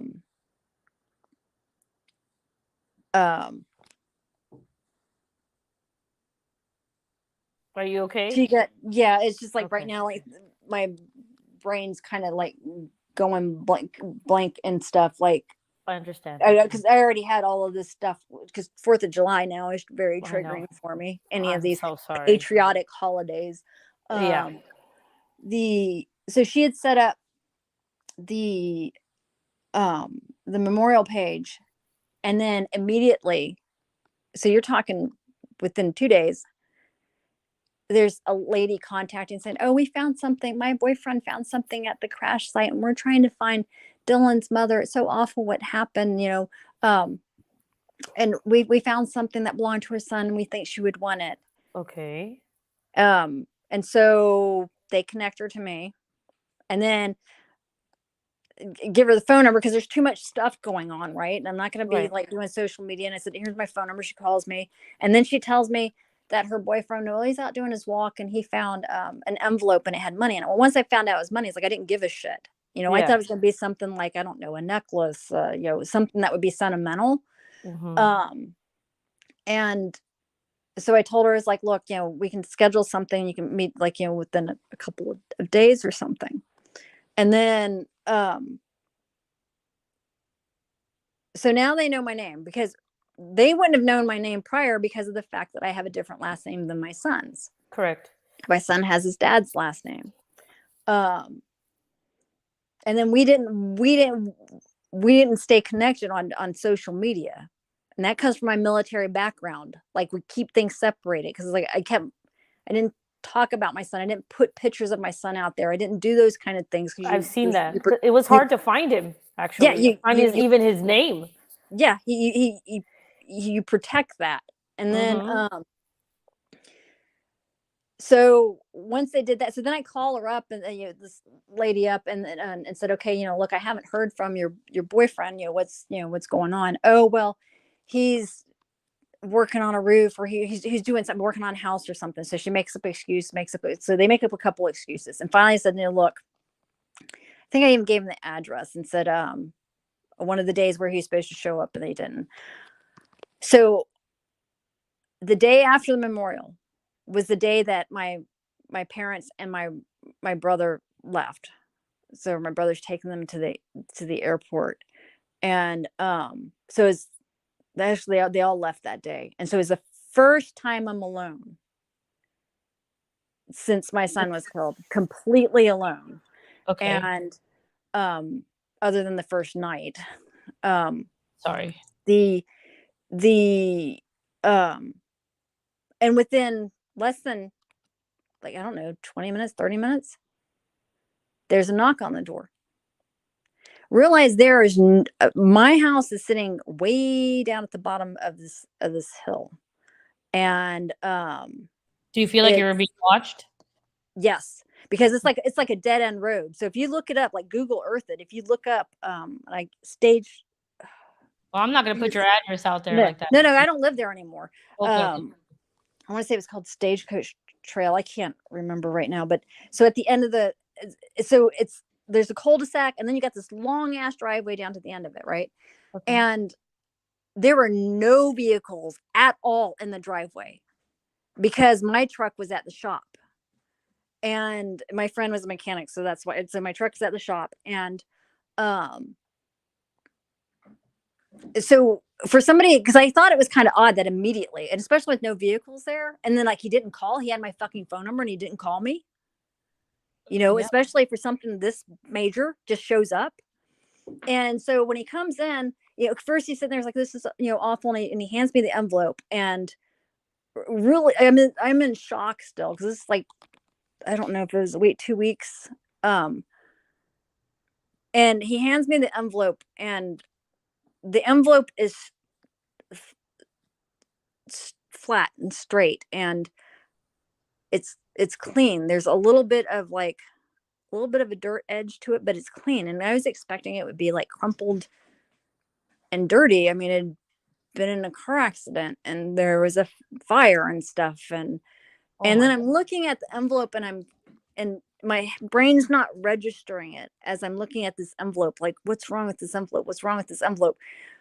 You know how when you get like oftentimes when it used to be when they'd give you an envelope at a bank, so it's like a rectangle, but the short end would be the end that would be open. Mm-hmm. So that was the part where I could see the money, and like my brain wasn't registering, because it's like you just lost your son. You're not asking for a payday here. It's a regular envelope, right? So it has like, I can't remember what it was, like $200 in it or something like that. And so it has my son's name like typed on it in a certain type of font. And it was because my son worked at a restaurant. So it was his tip money. And later on, what I realized what it was is the envelope had been cut as if it had been cut with like a blade, like an X-Acto knife or something. Yeah. So it had a perfect little rectangle had been cut off the end of it, instead of just opening up the envelope the way that most people would. And so anyway, I did, and I'm not understanding. I don't care. It's money, right? I don't care. So I just stick it in my pocket, which was stupid because that was evidence, right? Yeah. But I stuck it in my pocket, not thinking anything of it, because at first this is just somebody who said that they found something at the site, and he seemed like a genuine person. So then he says, it tells me how he lost his sibling or something in a automobile accident. So he knows what that's like. And so we sit down and start talking. I invite him in, it's like, you know, and we start talking. And then at some point, like, we're talking about my horses, we're talking about like jobs. And I don't mean like, it's not like easy, just like la la la type of talking. It's just, like I said, I'm in shock. And so, which means I'm super fucking vulnerable for somebody to be preying on me, right? And of course, they're fucking cops, so they know this. They know all about timing. So as he's sitting there, he has like a splint that's wrapped up on one of his hands, claiming that he got hurt and that he has to have surgery on it. For all I know, there's a fucking microphone in there. I don't know, right? Which at the time, I'm not thinking these things. This is afterwards, right? No, and so then he says to me, "Yeah, this is a really awful thing. You know, 2 young lives, you know, wrecked, ruined." And that's the point where I was like, "What?" And I said, how do you know? Because I didn't even know how old the driver was. I didn't know anything about the drive. In my head, when I heard a drunk driver, I guess the first thing that went through my head was somebody who's 40 years old. I would have thought the same thing. You know, and instead it's somebody who's, you know, he's like, oh well, so he tells me, and he's like, well, yeah, he's how did he put it? Like said something about like he's a veteran. And I was like, what? So now this hits me. But remember, they don't know I come from a military family. Right. So they're doing, oh, he's a veteran. And I was like, well, what branch is he in? And it's like, he's a Marine. He just got back. Anybody who hears those words these days, somebody just got back. First thought that comes to mind is they just got back from being deployed. They just got back from Afghanistan. They just got back from Iraq. He's like, fuck you, motherfucker. Sorry, but because I also have dated somebody and loved somebody who I still stand by, that person who has served overseas and is retired as a sergeant major as well, and has done specialized stuff. And it's like, so again, at this point, I don't, as he's saying this, he says he just got back, and it's still a part of me is like, okay, wait a minute. And he's how old is he? He's 21. It's like, and it's okay, not just, I mean, I know 21 young people can get sent, but it's like, and so it's like, oh, so now something's starting, you know, because now they're speaking my language. This is what I grew up around. Yeah. So I was like, well, he's in the Marines. He just got back. Well, where is he stationed? Yeah. Oh, well, he's what do they say? He's military intelligence. Oh my God. He's stationed at Fort Campbell. Okay. Fort Campbell is an Army base. Now, not to say that you can't have, you know, you can have different branches that will go to certain bases, and where, you know, you might have like Army go to a Marine base, Marines go to Army. What that can happen, but for him to say I asked where he was stationed. You know, so basically, what's his base? Where is he centered out of? Not like where is he deployed to or whatever's going on like that. So this is what I'm trying to, because that'll tell me something. Yeah, you're familiar with military background. Yeah. Just because someone came from the military doesn't mean you're back down and excuse them for anything. Yeah. So then when he says the whole thing, and when he said the thing about military intelligence, that's when all the alarms go off with me. It's like total fucking bullshit. There's no way that some little toddler who just got through fucking boot camp is military intelligence and is like he's supposed to be like some IT whatever also. And it's like 21 so or 24 years old, right? 21 or 24. Which 20, one is it? 21. Wow. So and I'd already so then as soon as I get off, so as soon as we're done and he goes to leave, because now at this point I'm like, I don't want to talk to this guy anymore. And then he leaves, and he gives me his phone number and says, well, you know, because my son was a chef. My son had a program that he wanted to start up, and he's like, oh, maybe we can start to help you start that program. So then he leaves, and as soon as he leaves, I immediately call my California dad and tell him what happened. And he says, and when I said, like, you know, it's like this envelope, he found this envelope at the crash site, and he says, hold up. He says, you don't know where that envelope came from. That envelope could have come from the evidence yard. This came from the mouth of a cop who was, my California dad had, when he retired, he was a detective with the Special Victims Unit. And so he would always teach me things, like, because I worked the farm where he was. And so he'd come out in the barn and teach me things about investigating and questions and procedures. And because I wanted to help with law enforcement. So he tells me that I need to speak to the DA and to the DA investigator. Later on, I end up having a phone call from Officer Zerfus, and when I tell Officer Zerfus the same thing, he tells me that too. And then he says he wanted to connect me to Mad. And he said, but he had to, get my permission. Is it okay if I, contact Mad and so he connected us.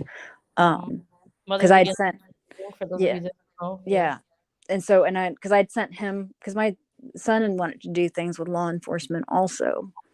So I'd sent him some pictures of it, because I got to think about it, I was like, they had seen my son when my son was broken up. And so here's my son when my son was living. I mean, my son,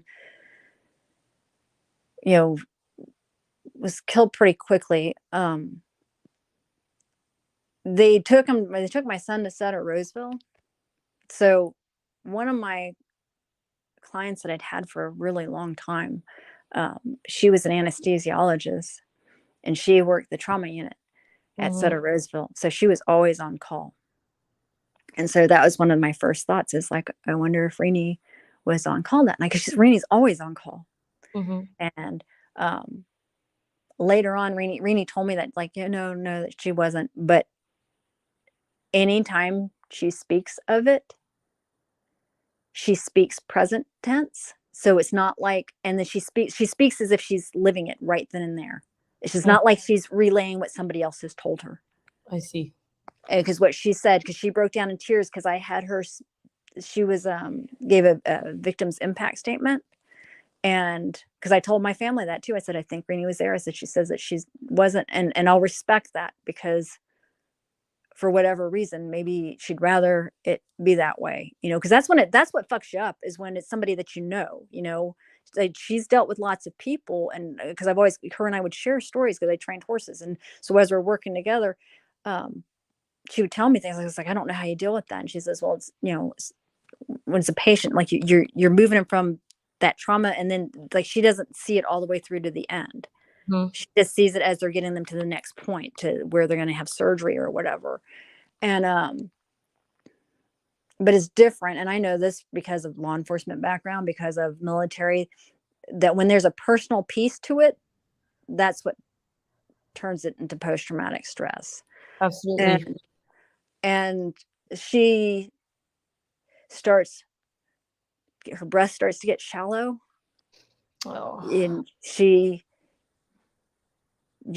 bawling, and she's saying like, we couldn't get the tube into his chest. They couldn't even get the tube in him because he was crushed.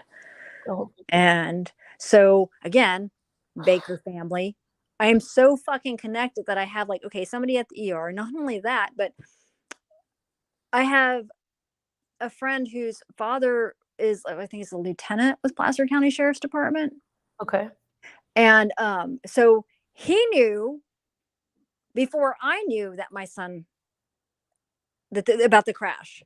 What? Now, because he got an email. Now, one of the thoughts that went through my head, and I don't know because I don't know all of law enforcement procedures, but is that standard for a lieutenant to be contacted about a DUI crash? Like every DUI crash, does he get an email on every single one of them? Because he's pretty high rank. So yeah. Or is that because they're the law enforcement connection? I don't know. But and his daughter and I are friends. Okay. And so she took me to the crash site. Like I wasn't even thinking. So the very next morning after my son was killed, like she takes me to the crash site because like my son's shoe was out there. And that's when I saw Nicholas Baker's father for the first time. And he was just in shock. And his young wife was with him and they had a baby. I didn't know that was his baby, because in there, Jenica Goot, Nicholas Baker's girlfriend, was standing there also. Really? And so I thought it was her baby. And then it dawns on me right when she's standing there. It's like, oh my God, were you in the car with him? Right. I didn't think about there could have been other people, and she proceeds to say, no, I was driving. Nicholas was following me. And when I didn't see his headlights in my rearview mirror anymore, I called him, or sorry, I FaceTimed him to um to see where he was. So they were both drinking in that parking lot, is what I'm understanding. I don't think she was, because I think she might have been working. I don't Okay. know. I can't speak on her behalf, but I would have thought that the cops would have probably given her a breathalyzer also, And because she was she turned around, because he said that there had been a crash, right? right. So, and I've got like, so all of those reports, like the initial report that the CHP did, Mm-hmm. it's on my Facebook, so you can read the statements. Yeah, I have your Facebook Okay. right now, but not Okay. your like full name or your picture, but I do have everything that you have given the public. Okay, That's so why, yeah. so Jenica said that she turned around, and the cops were there within 7 minutes. Wow. The Jenica, and so when they interviewed Jenica, she had said that she FaceTimed him, and that Nicholas Baker had said, there's been a crash, and then the phone went dead. So he answered it after the crash. Is it after the crash, or was that what caused the crash? But he says there was. Oh, were you? I thought you said that he said it was a crash. No, but he Yeah, answered but it. maybe what happened though is, like, in her saying that, because it dawned on me, like, that what it is he goes to answer, he wrecks, and it's like, there's been a crash. Yeah, Because that would make the most sense, because if you go to that crash site, and that's why I have that video there, there's not a curve in the road, because I kept looking, I was like, why did he swerve? It doesn't make any sense. There's not a curve right there. It straightens out at that point. Can you see my screen right now or no? No, hold on. Because yeah, this is what I felt uncomfortable sharing, but here is that little thing that this is your video, correct? Yep. I'm gonna mute the audio and here, it just so happened that 2 cars went by at the time that I'm standing there, so it goes to show you how straight it is. Yeah, so that's what's showing here. Yep. When and you see the cars, what you're showing me as a mother is like you're doing everything you can for justice and trying to figure. So you see how straight that was. So remember, there's a car behind him, right? Right. So the car behind him. So what they said is that he suddenly turned into my son. He just suddenly turned into my son. So the call. And so I wondered, like, that's exactly what I was thinking, because that would make even more sense than just than drinking. So the just drinking, because also the other thing is the driver of the other car said that he seemed like he was slurring, and that he wasn't but he couldn't smell alcohol or whatever. Okay. Officer Zerfis smelt like a fruity alcohol beverage. Mm-hmm. So it was like, because it was like margarita mixed stuff, but also too. And then they keep talking about alcohol blood level.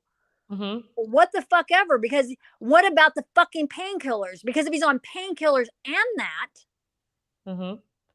and probably smoking pot, which, I mean, like, not that I'm opposed to pot, but like when you combine all of those different things and you're driving, and FaceTiming, which is, and that's when the light bulb went off in my head of why it was gross vehicular manslaughter, DUI, instead of just, because it took them a long time to do the investigation, the CHP part.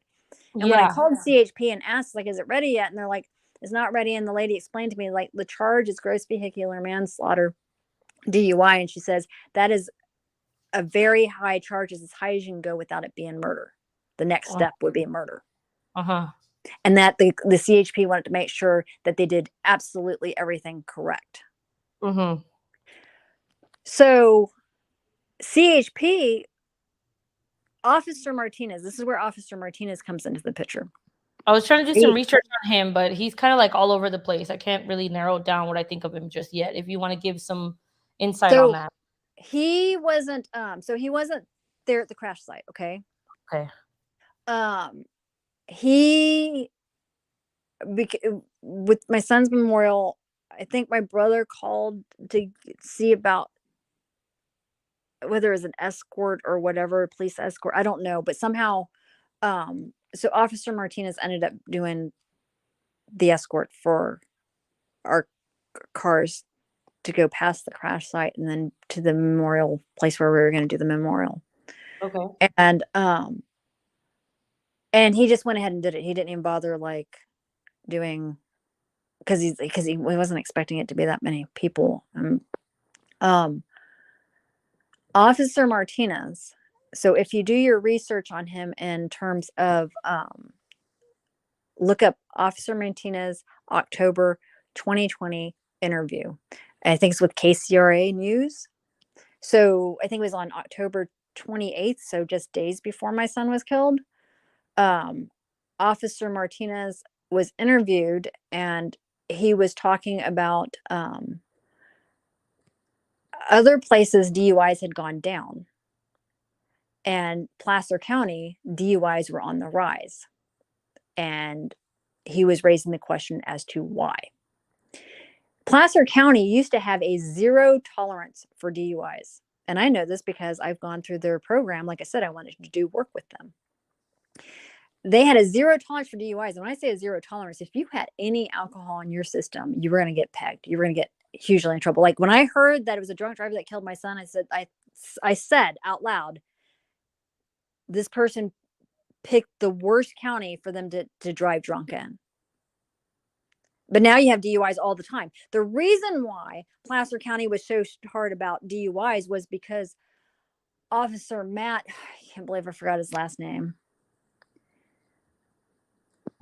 I know that. No, sorry. So Matt was, and I forget Officer Matt's last name. He was killed by a drunk driver.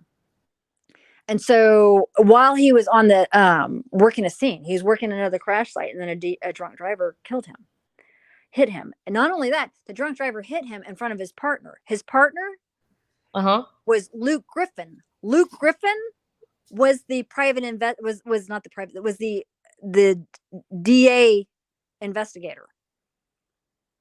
So he investigated all of this. So Luke Griffin has a reason to give a shit. Luke Griffin also came from a military background. I'm trying to remember if he was military, if he was raised a military brat. I believe he served in the military as well. I'm not sure.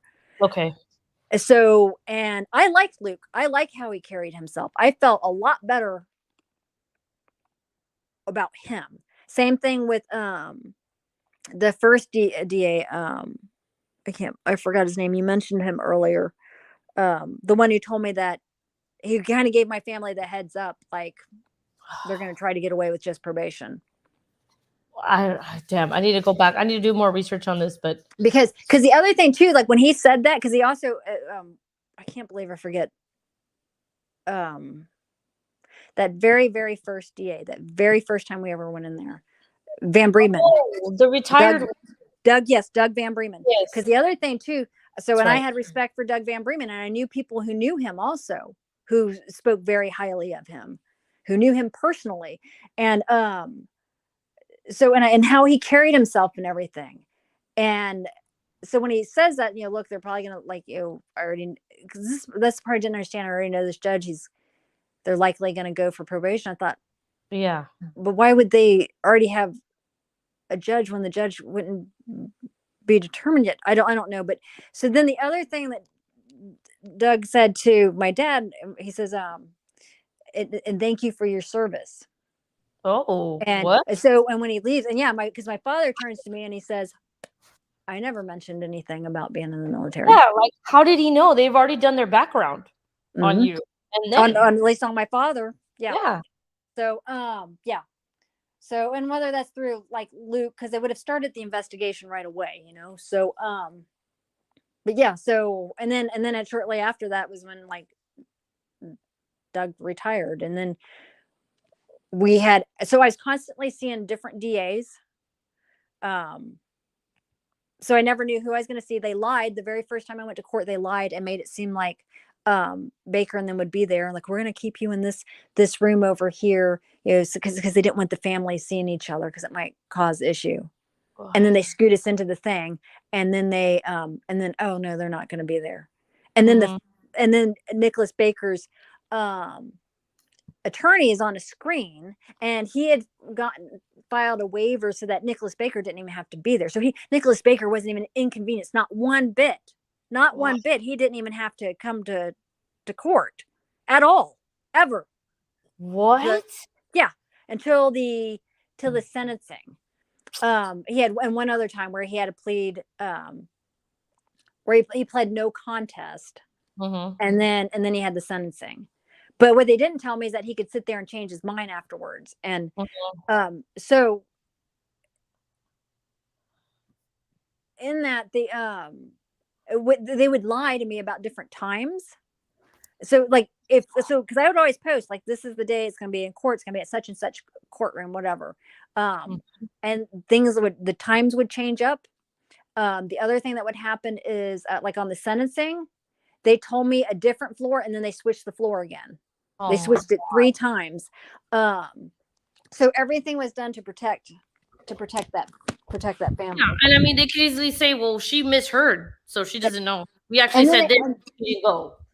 And then they told me that I wasn't allowed to talk about things because there's an investigation going on. There'll be an investigation going on all the way up to the day of the court. So I wasn't allowed to talk. But meanwhile, you see Placer County, they're all the time putting shit up on their Facebook pages. Yes, and YouTube. Yep. But they're going to tell me with Nicholas Baker, oh, I can't say anything at all. And this is while I'm grieving. I'm not even allowed to talk at all. My son's been killed, and I can't talk to anybody. And oh, by the way, they can hire a private investigator, and the private investigators can lie about who they are. And my father had to ask that question because my father already knew that, but to reiterate it to me. So then on top of that, I had to be on guard for everybody. And by the way, Nicholas Baker, his dad's new wife, was a horse trainer also, and her farm was 3 miles down the road from my farm. Oh my God. Yeah. So I had it covered. My son was killed like a mile from my house and about a mile from my barn. And nobody wanted it, and everybody was protecting Nicholas. Yep. And then immediately somebody moved into the house because my son was going to rent the upstairs room. Well, now that my son is killed, the room is going to be up for rent to somebody else. And I tell Placer County that I am concerned. I don't feel safe because I don't know who's going to move into this room, because you guys just got done telling me they can, the attorneys can hire, private investigators can hire, they can pay out money and do whatever, misrepresent themselves. They can put somebody up in the house then, because what's $1,000 to somebody who's building a case on something, if they're going to charge the family, and the family, remember, the family came up with like, was it I can't remember what the amount they paid cash for his bail. It was supposed to be $250,000. That's still like $5,000. You take percent is at least 25. Yeah, no, go to my Facebook and look at it. They paid more than the 10%. Okay, well, they paid cash here. So where do I find it? I'm looking at it right now. Literally, it's been on my screen. I don't know. It's going to be in some of the images. Okay, that's fine. But I think it was his mother that paid. His mother goes by about 3 different names. And the thing that gets me is, which I can understand to a degree, like I have Gina Wasley, Eugenia Wasley, and a lifetime ago I was married, so it was Gina Rowsey. So okay, there's 3 different names, right? Yeah. But if I'm signing a legal document, I have to sign my full name, Eugenia Wasley. Correct. So explain to me how his mother is signing all these different things under different names. His mother is the one who is the most protected. Oh God. Nicholas Baker. So remember the stuff we're talking about, the things that disappear off the internet? Yes, ma'am. So I went because I knew he was the cop connection. Once I realized we're being played, all his corruption, because if I keep my mouth shut the entire time, nobody's going to know. And the whole point is to have him have consequences, and they can't try him twice for it. So I want to determine who this family is, what the connection is, how much money they have, right? So all I did is I asked questions. I set up, and what I did is I set up a Facebook account along with Dylan's friends, and I'd be like, who is Marissa Ray Baker or whatever, her Marissa Ray was what she had it on Facebook. And so I put her picture up. Oh. And from her Facebook, a screenshot of it, right? And then it's like, and then I gave the name of, who is so and so, and different things. And then I started creating hashtags, who is Marissa Ray, hashtag, who is Nicholas Manuel Baker, all these different things. Within 24 hours, the hashtag stopped taking you to their pages, to their names. What it did is it instantly went Chinese. It was all this Chinese. Yep, it instantly went into Chinese writing, which I have pictures of that too, screenshots of that. Should there's some protection for us. To email me. Are you cool with that? Can we keep talking after this? And now Yeah. I'm gonna keep talking about Dylan, dude. Dylan's story is not gonna go away now. So then when I ended up finding out, I found out where the money came from. So Linda Warren, she showed up at court. So she's the one she's like a grandma, right? So, and she tells me that I'll get over it, is what she tells me at the sentencing. I'll get over it. I've been through something similar. You'll get over it. Like, fuck you, motherfucker. No, you ended my family. You ended my family. Like, that's the end of my family. That's the end. The Wadsley line is dead. There is no other. There will be nobody to go to my father's, to either of my father's grave sites. Like there will be nobody to receive their military medals or anything, because that was going to go to my son. And then it would get handed down from generation to generation, right? To whoever wants to know the stories, whoever cares, whatever. Yes. My son always cared about that. I cared about that. It's done. And meanwhile, what I end up finding out is, so her sons were killed pretty close together, which is absolutely a tragedy. Oh my God. One was killed in a motorcycle crash. The other one was killed in the plane crash with Travis Barker of Blink, Blink, whatever it is. 182. Yeah. And Travis Barker stays in touch with Linda Warren. And so it was Christopher Baker was the name of her son that was killed in the crash that Travis Barker was in. Truth Wins says one guy in the photo above looks like Travis Barker. Truth Wins just literally came in and said that. Yeah, that's Travis Barker. It is Travis Barker. Travis Barker at Chris Baker's grave. What? Yes. So now remember, and this part is just, this isn't stating anything, okay, in terms of like, I'm not saying who all's involved. I'm just saying that, side note, who does Travis Barker date? The KKKs? The Kardashians? Yeah. And who is the Kardashians' daddy? Well, there's two, right? But like are you talking attorney, about like he's the attorney that got O.J. Simpson off, right?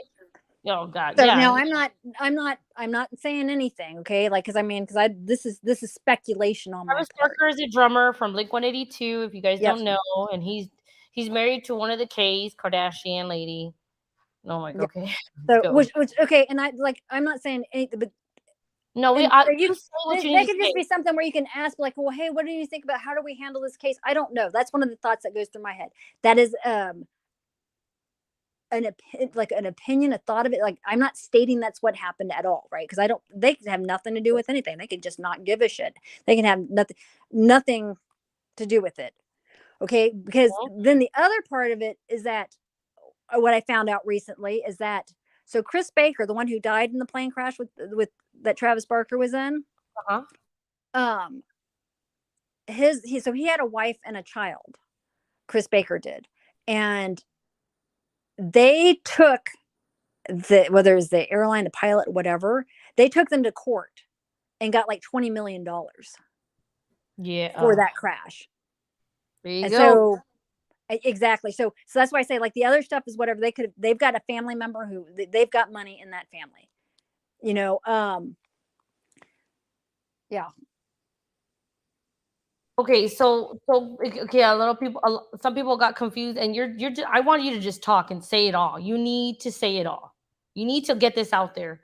But about Travis Barker, and these people. But there are many people that are trying to show I you can't up. say anything. I in terms of like, Mhm. all I know is all I did was like,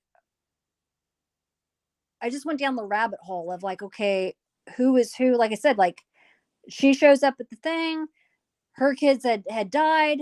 Then I researched how they died, and then that's what led me to that. Because then it's like, okay, where is the money? It's like kind of like find like this is when that is the point where I started coming into money. And I'm not even saying about Travis Barker.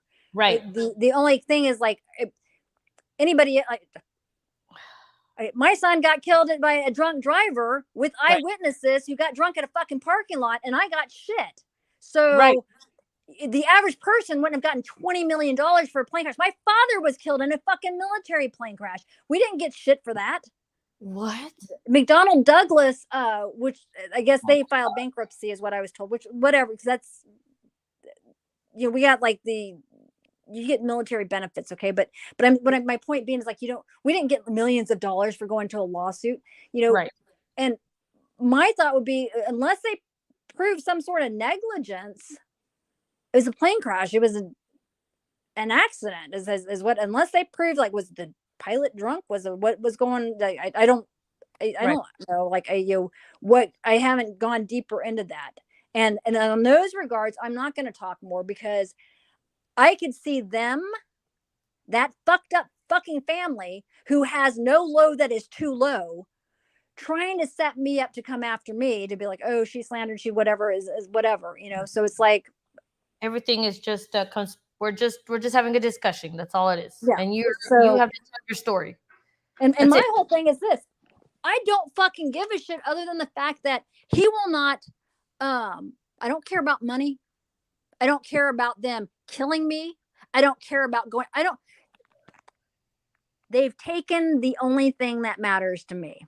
I have got nothing else to lose. Kill my horses? Well, guess what? I had to give up everything. I had to give up, because don't forget, they played the little game to where I ended up getting evicted. What? Because, so, okay, going back to the roommate scenario. Damn, dude. Ken Caston ended up renting the room. Ken Caston, within less than a week, announces to me that he's a white nationalist. And I said, well, we're in the kitchen talking, right? And we'd actually gotten along pretty, good at first. And I kept feeling like he's like trying to find an in, like, and I didn't know, like, is he interested in me? Like, I didn't know what the deal was, right? So, like, he's just he keeps trying all this. Oh, do you smoke pot? It's like, no, I don't smoke pot, dude. Are you sure? And he kept going for that one, like trying to find out if I did some sort of drugs. No, I don't do drugs. Sorry, I am as boring as it seems. Like, I don't drink, I don't do drugs. You got nothing. You got nothing. But I wasn't thinking in terms of that. It's just like, and like fucking hell, if I'm gonna sit there and get drunk or get high and shit like that when my son was killed by a drunk driver, like, what the hell? And Ken was a drunk, and I suspect he did other things.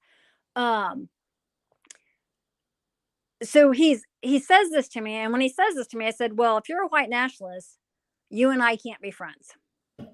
Wow. And he's like, well, it just means, like, it doesn't mean anything. It just means that like white pride or some I don't know, something along those lines. I was like, no.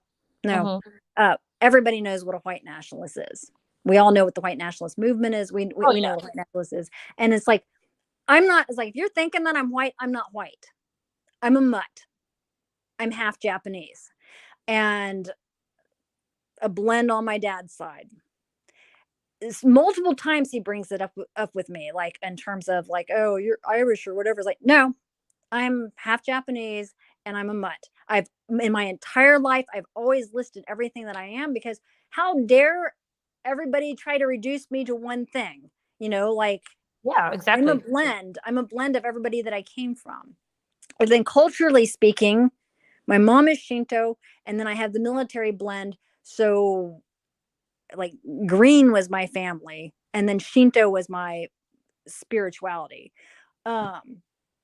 So then he starts, he was harassing me, and I would sit there and try to come home late at night, like at 9:00 at night, in order to avoid him. And yet he would be outside then sitting in the middle of the driveway. So there's no way I can get by him. And what he would always choose to talk about was racism stuff. I had no interest in having any conversation with him. He would sit there and say stuff to me and egg stuff on, and then hit record on the phone. Oh my God. Yeah. Once he got a reaction out of me.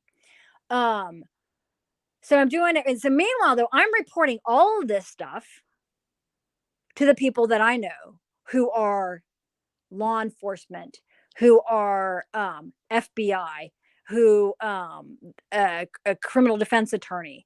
I'm all of this. I've got somebody else who I don't know what this other friend of mine did, but he must have worked for the state, or he worked for the feds in some sort of level. And my guess is he did something that's kind of like I don't have the terminology right, where It's okay.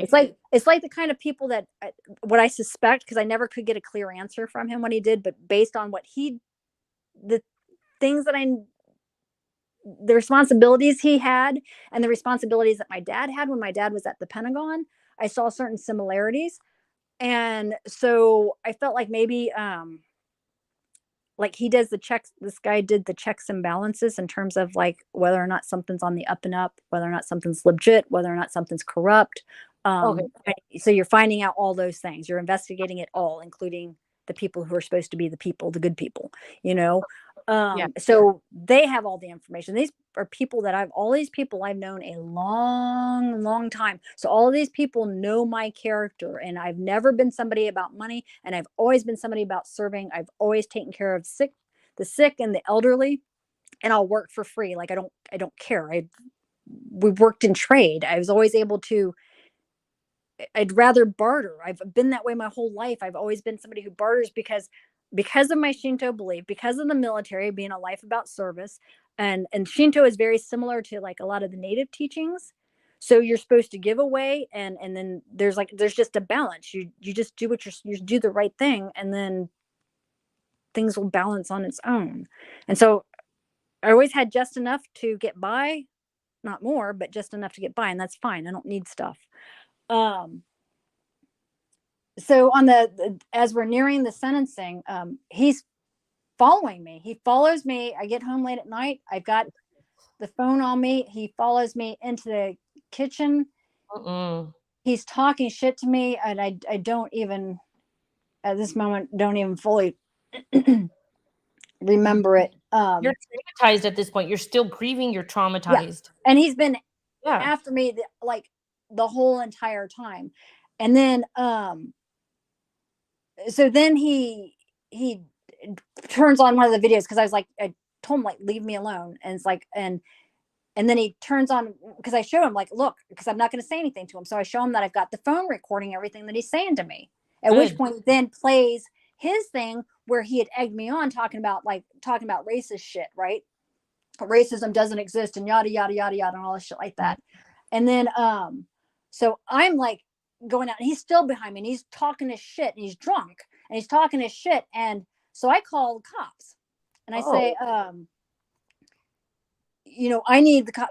This roommate is hassling me, and the dispatcher says you need to put distance between you and him. I said, I'm trying to. I said, but he's following me. Right. I'm going out the door, and so she says, because I've got her on speakerphone, and she's like, go back in the house. Go back in the house is what she's saying to him, right? Remember, my driveway is really fucking long. I go all the way down to the bottom of the driveway. I'm waiting for the cops. He stays out in the fucking driveway in his car in front of the garage. Oh. If I was the fucking threat, why was he out there? The cops show up. As the cops show up, the landlord who he's gotten really chummy with comes down with his wife, and they're like, and then the landlord goes and talks with one of the cops, and they go speaking quietly. And then the wife says, I'm going to go talk to Ken. I want to check on him, see if he's okay. Oh my God. I'm 5'4", 110 pounds. You're smarter than me. Damn. Okay. So then she goes up there. Then they say, well, we've gotten phone calls about disturbances with you and blah, blah, blah. So then Ken had been calling the cops apparently on me. And then they might have gotten disturbed because where I cranked the music, because when he's harassing me, I'd turn the music up loud in my fucking, because I'd already said something to the landlord. Landlord wasn't willing to do anything about it. And technically, by landlord tenant laws, he was threatening me. And so, and he shouldn't have been able to stay there. But anyway, the landlord wouldn't do anything. And so once I realized that what they're doing, I instantly was like, they're going to try to take me to jail. So I call my friend who's the criminal defense attorney. And at first I'm not able to get her. So I leave her a message and I tell her, here's what's going on. And then I immediately call my other friend who's the daughter of the lieutenant. And she lived right around the corner. So she's instantly there. And she says to them, my father is your boss. And she's like, you make sure you get these people's names. And she's been through domestic violence. She's been through the whole fucked up thing. So she's had really bad stuff happen as well. So she gets me out of there. And then the next day, the landlord has a 3-day eviction notice on my thing, on the door to my room. And then, so not only that, so I'd asked to have a lock put on my bedroom door with a key. So while I'm packing up my stuff, I'm gone, and I come back. I had this stereo, this little like portable Bluetooth speaker thing. It was like, it was new, and it was like a couple $100, and it had been sitting on the bed, and then it's gone. And so I call my friend who's the criminal defense attorney. I said, I was like, man, they're messing with me. I was like, so they came in, they've come into the room, and I think I might have had her even on speakerphone while I'm talking. And and she says, well, you can file on this. And so she's telling me all these things. I leave, I come back, and it's put back. And so I don't know who the hell put the doorknob on there with the key lock. Because when he did it, all he did was he left the key out. It's like, what fucking good does it have to put the fucking doorknob? Because he might have even had Ken do it. But what fucking good does it do, even if somebody else did it, to put a doorknob with the keyed lock on my bedroom door and then leave the key sitting in the windowsill where anybody can take and make a copy of it when I'm fucking doing it to be safe from one of the fucking roommates. Wow. So yeah, no, I don't even, you went through, damn, dude. So because you've been filing the Kiely case, right? I haven't as of late. Well, I followed it up to, are they still doing that more? I saw, you were talking about your son being killed. Mm-hmm. And then you were like, this city is corrupt. Mm-hmm. And then there was a hashtag that you were saying, hashtag Kiely Rodni had, yep. Yeah, because here's the thing. Okay, so exactly 1 year to the date. So October 31st, because Nicholas Baker drove into my son at 11:30. Oh my God. They declared my son dead at 12:30 on October 31st. So it's like, so it'd be like nighttime. So, does that make sense? Is at that cusp, whereas you're going from October 30th into October 31st, yes, 11:30 at night to 12:30. Mm-hmm. So October 31st is when my son was killed, or was pronounced dead. Okay. October 31st of 2021, and I've got screenshots of this as well because it was in the Placer County group. They had, I think it was like 1,000 kids drunk all over the roads in Granite Bay and in Newcastle. It was, the things were posted. And they were out of control. The cops couldn't handle it. Uh-huh. And even in Newcastle, somebody's livestock, something got, I think somebody killed some livestock or something happened. Like, I don't know if they shot it, they did something, because that was one of the things that was written. And so I made the comment as like, because people are like, oh, it's just kids being kids. And I made a comment. So this is when I was in like either the Loomis group or the Placer County group, whatever it was. It said it's kids being kids until one of them dies or somebody gets killed. Yeah. Oh, stop being an uptight mom, blah, blah, blah, blah, blah. And then, and I suspect some of these people actually were people who knew, who were in that fucking parking lot getting drunk with Nicholas Baker. Because look, it's the same area, right? So it's the same little young, and so they're talking shit to me. Like, giving me a bunch of shit and just being really rude and whatnot. And I'm not being rude. I'm just saying, like, look, whether they can sit there and call, there's no reason. There's Uber and Lyft. There's zero excuses these days. You have social media, like there's always a way to find a ride now. And in advance, like there's no excuse. It's not like you got to get to a payphone or whatever. You said it was a choice. Getting drunk is a choice. Driving drunk is a choice. Yeah, because Uber or Lyft is like, these kids are so freaking rich. Their mommy and daddy will pay for, like, even if they had to have a taxi. But I mean, they can do Uber, Lyft. They can whatever. I know, I hang out with the young people. I mentored a lot of young people. They would plan their ride before we even went somewhere. I didn't drink. So, but they would plan their ride to where, like, the husband would come pick them up, or they're going to do Uber and Lyft to get back, and they're going to go to so-and-so's house and sleep. But they planned it out. They designated the ride before they ever even started drinking. So anyway, and so I made a comment after that like, well, it's not going to matter until one of the kids that they prioritize as special gets killed. When a rich person's kid dies or is involved in it, then it will matter. Okay, so that was 2020. That was October 2021, right? Yeah. Then we get to October 2022, because wasn't it October that Kiely? It was graduation. No, it was graduation. So it wasn't October. It was almost a year later. Well, Kiely went on the 6th and then was found on the 21st. Yes. So, but it was like a graduation party or something, wasn't it? Yeah. Okay. So again, at a park. Okay. So she's up at Truckee. Her mother knew because she said she was going to a party. Right. Yeah. And so she had permission. She knew. Yet everybody was talking about how drunk she was, whatever. Everybody's first thought, because even when they had it posted, we think that she's been kidnapped. Everybody said, no, check the ravines, check the lake. I remember that. Everybody was commenting. Everybody was saying, the water. It's like, are you fucking kidding me, cops? You guys are trained in this shit. You have the public telling you where to look, and then you're not doing it. Why did they lead the public also? Oh, immediately we think that we have reason to believe that she's been kidnapped. We don't have her vehicle.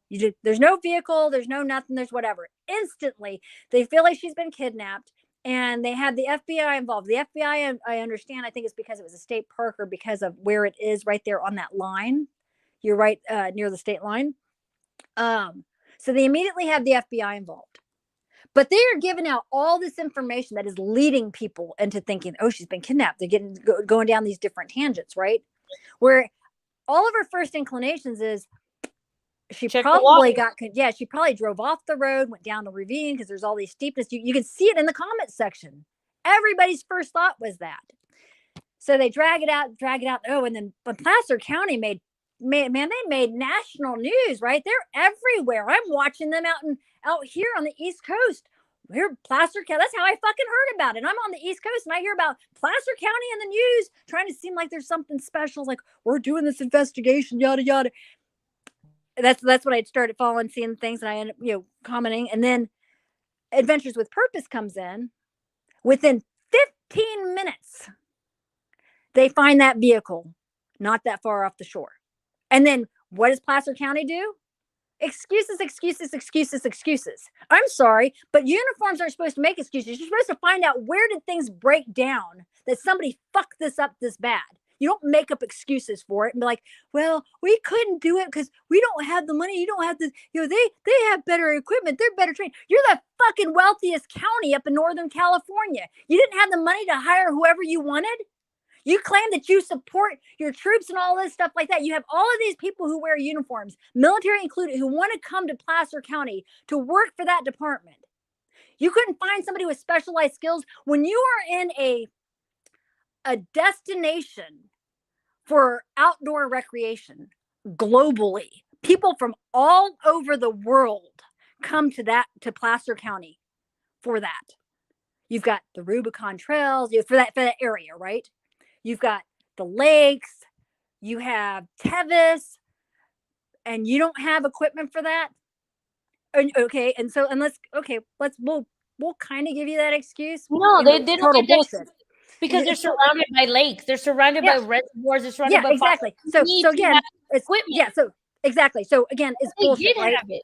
They did have it. They said that they had it. We just didn't know how to use it. Okay. Yeah. See, again, bullshit. Because all you'd have to do is put word out. Hey, we need you. Hey, anybody who specializes, you got all these Marines and everything all around there. There's tons of Marines in that county. You can really, yeah, tons, really? and tons. Yeah, lots of. You've got I always was running into more Marines than any other branch in Placer County. Wow.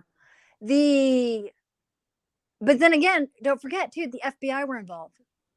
So the FBI didn't have access. Well, see, the FBI was heading an investigation. We don't know if that's closed yet, but then when you go to the website, Kiely's not available on the website anymore. On their website. No. They'll because all they got to do is make things disappear. Because all right, so one, they already muddied the water. So what I know, and because of the way that I was raised, okay, having been raised a military brat, I was taught to pay attention to things. Like when things happen, you pay real close attention as things are happening. And you're also not supposed to trust completely what you think you see, and don't trust completely what you hear, especially when it's coming from media and stuff like that. Okay. So I really registered things, right? Like, what is it that I see and smell like? What are people who are there saying? Like, same thing with like Vegas shooting and things like that. Like, because later on, details change. You're right, they do. You're right. And one of the things that I noticed in the comments with the young people, when all the young people were talking, because they've got to go in now and herd all this stuff and get this thing handled, right? To tamp it down. So while the young people are talking, before they have control of everything, they gathered up all their phones and everything. Somebody had commented that there was somebody there at the because I'm like, why would they be covering this up? Like, why would, like, I mean, granted, who knows what, right? But kids or the officers or both, like, because you know of connections. Like so what I saw in the comments that somebody mentioned, and this was the one that made the most sense, and I don't know. Again, this is all just speculating, right? In your opinion, we're just discussing. Yeah, it was that they said something about there was a young person that was there who is affluent, whose a family member was like with Placer County, like I don't know whether it was like a defender or some sort of I'd have to go through all my screenshots. Somebody that I don't know. They had some position that would know about investigating and know about handling. So it was either a criminal, a public defender, or something. They were somebody who knew those kind of things, and that was one of the things I say, okay, because kind of like with Nicholas Baker, and not only just Nicholas Baker, but all of these parties that are happening. Okay. So what's the common link? What do all of these things have in common? What all of these things have in common are a bunch of rich kids not being held accountable, just like what you were saying. And when I was listening at the beginning of this, where like, what are these parents doing? Like, why is it acceptable that your kids are going off getting drunk and whatnot? They were like, so it's all these rich kids doing whatever the hell they want, and then having somebody clean up the mess afterwards. It's just like, did you ever read The Great Gatsby? Yes. It is just like The Great Gatsby.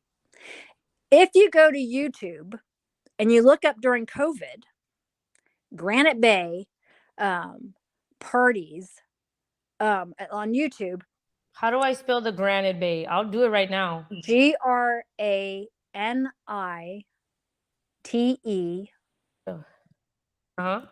Bay. Okay. COVID parties. Okay. You're talking huge mansions, fancy dresses. It's like all of these. Are you pulling Oh, it up? Are you seeing it? Yeah. I'm gonna pull it up right now. It's just like The Great Gatsby. One of the things that was going on in Loomis when I left Loomis is they were complaining that there is like 4 or 5, I think, Lamborghinis that would race like 100 miles per hour Oh shit, all dude. through there. And I commented on it. They'll never get in trouble because it doesn't matter. Like they control, if they've got money to own Lamborghinis, they've got money to pay everybody off. Ain't nothing Damn. gonna happen to them. Damn, dude. Well, shit, no citation 2 years ago. No citations issued for controversial Granite Bay NYE party at Eddie Murphy's old mansion. This is from Placer County Sheriff's Office. Bro, what the fuck? Yep.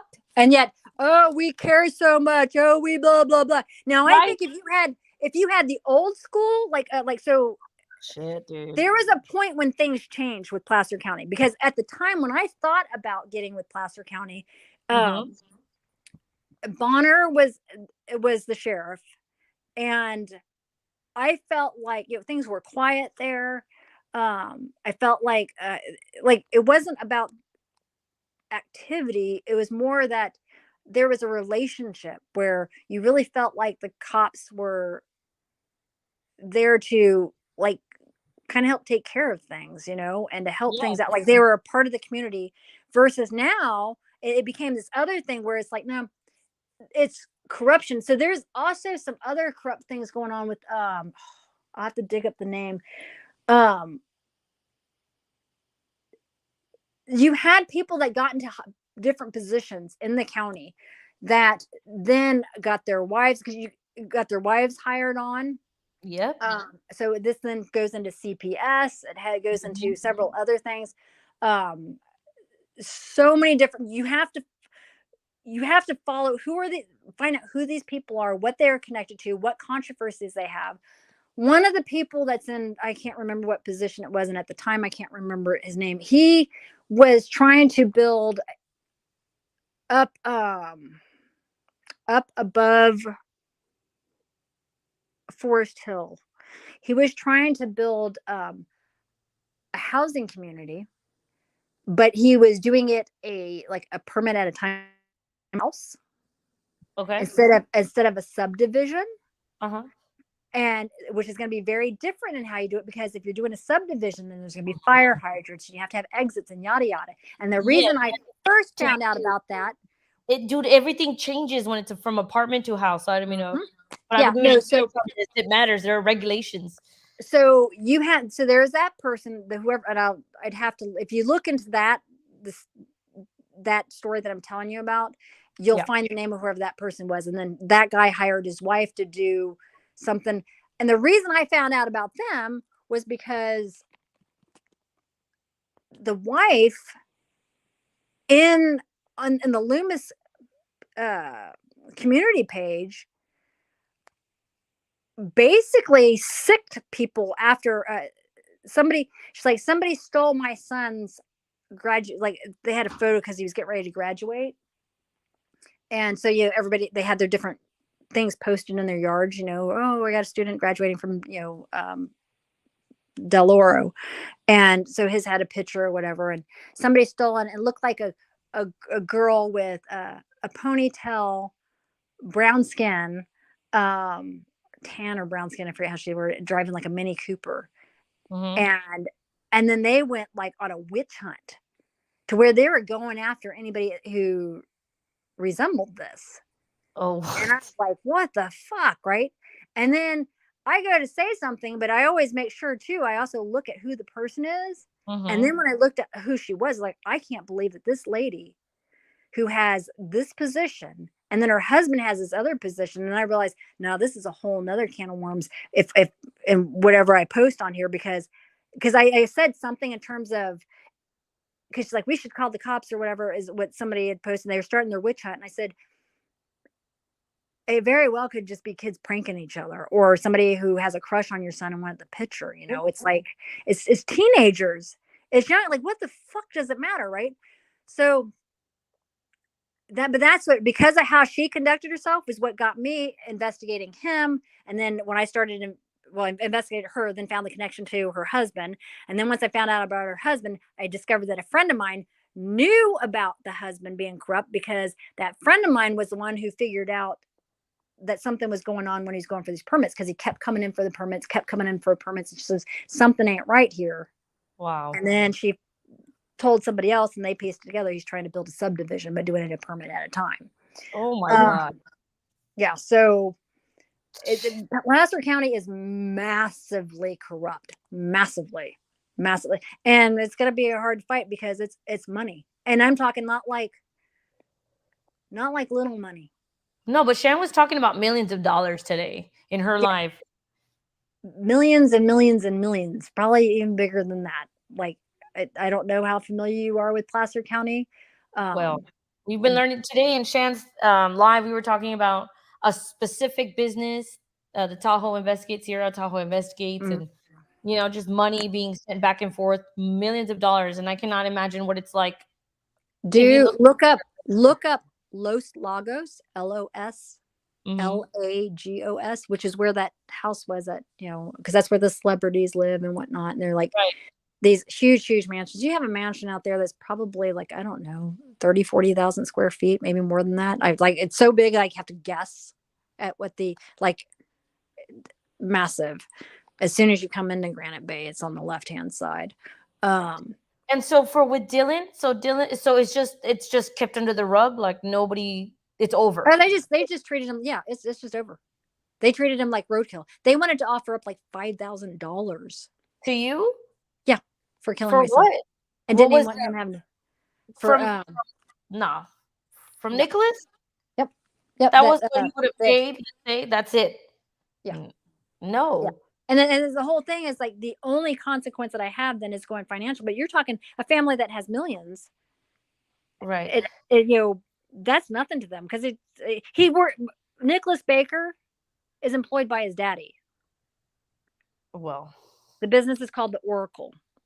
Oracle. So, so like they do when houses are like fire damaged, flood damaged, or whatever, they do that.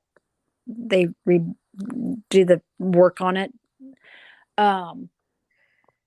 So he's employed by his daddy. So he has no consequences.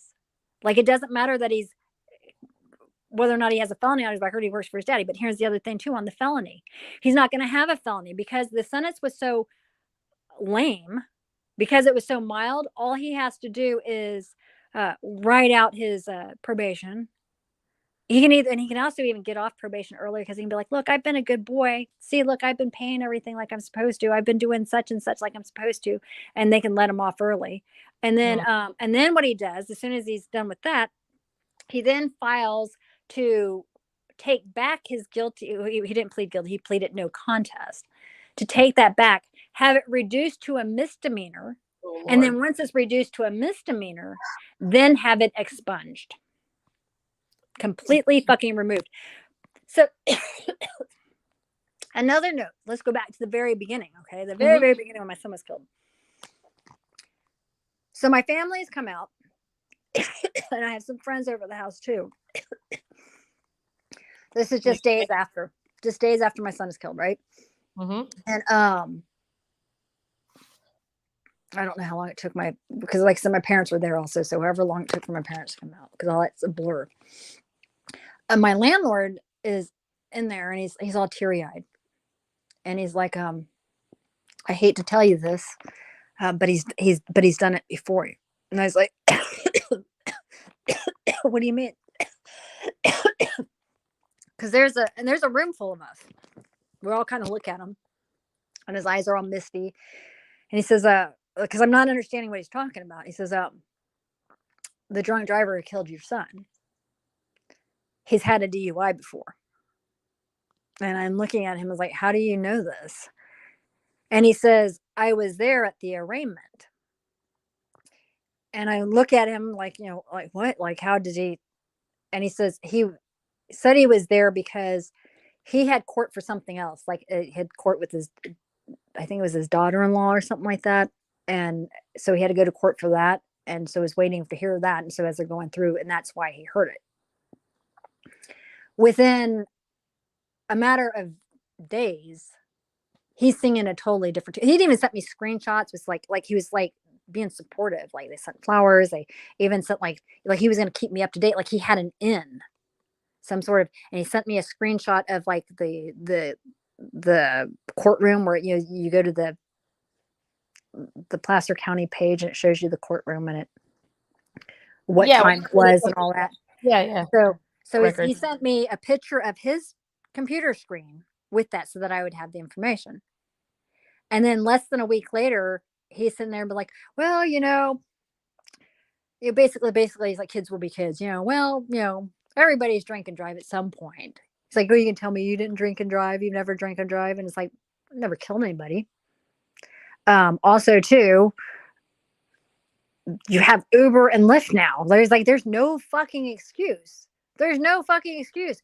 We would get drunk out, like if we get drunk out in a freaking field, out in the country or something like that. It's like he could have gone to Nicholas Baker had said he got drunk in the parking lot because or they were drinking in the parking lot because there was nowhere else to go because of COVID. You couldn't go to your friend's house. You couldn't go to your sister's house. She's a partier. His whole family, if you look up that family, they party and they brag about it. They always have a drink in hand. They joke about, oh, it can tell you're a cis-on. Oh, it can tell you're, oh, you can tell you're one of ours. Tell we're related. I've got video of this sister standing on the corner where she posted the video. Standing on the corner says that if you hate Carol Baskin, I guess that tiger thingy, whatever. If you hate Carol Baskin, come on, we're going there now. Yep, she had these little cardboard signs. If you hate Carol Baskin, honk your horn. We'll drink. Woohoo! And she's drinking. And her mom comments, if I was there, I'd honk, honey. Her mom. If I had posted some shit like that, I don't care how old I am. If I posted something like that, public. Right. Yeah. My parents would bring me out to this day. My son posted a picture where he posted a picture that his friend, who was an artist, she did photography. She was an artist, and she took a picture of my son, and he was smoking a cigarette, and he blew a smoke ring, and she caught the smoke ring just perfect. My dad said something to my son about that, like in terms of, you think that's something you should really have up there, like his smoking a cigarette, and like, because growing up military, everything was so much about how we present ourselves, especially more so for him, but even we felt that way. But other than as kids, I think we get to the point where it's just like, at some point, when do we get to have our own lives, or we didn't get to be wild as kids, You're under a microscope. Yeah. You're under a microscope for sure. Yeah. So, but yeah, that's and the whole thing to me is like, I just want everybody to know his name, his face, to know that family, like that family, their legacy will be that they are corrupt. That's it. Like whatever, that's their family legacy. That's their, and that's my whole thing. It's like, I realize that the way this world works,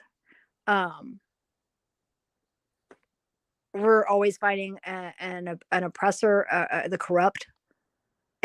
It's like, that's the reason why, that's supposed to be the reason why for law enforcement in the military, right? That we're supposed to stand up for those who are being oppressed, which is why I won't ever back down. So they can kill me. If they want to come kill me, come kill me. If they want to do something to me, whatever they want, whatever.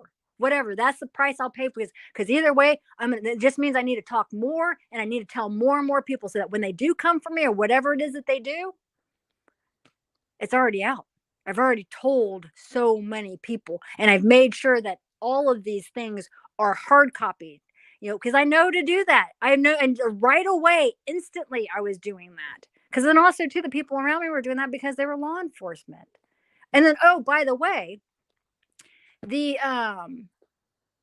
so after the whole thing with the guy who showed up at the house and all that shit like that, and the client of mine, who was the FBI, stopped by to visit me, my friend who was FBI, and I told them. So I mean, I'm hoping I hope somebody the people who do wear the uniform with and honor the uniform, and who remember their oath,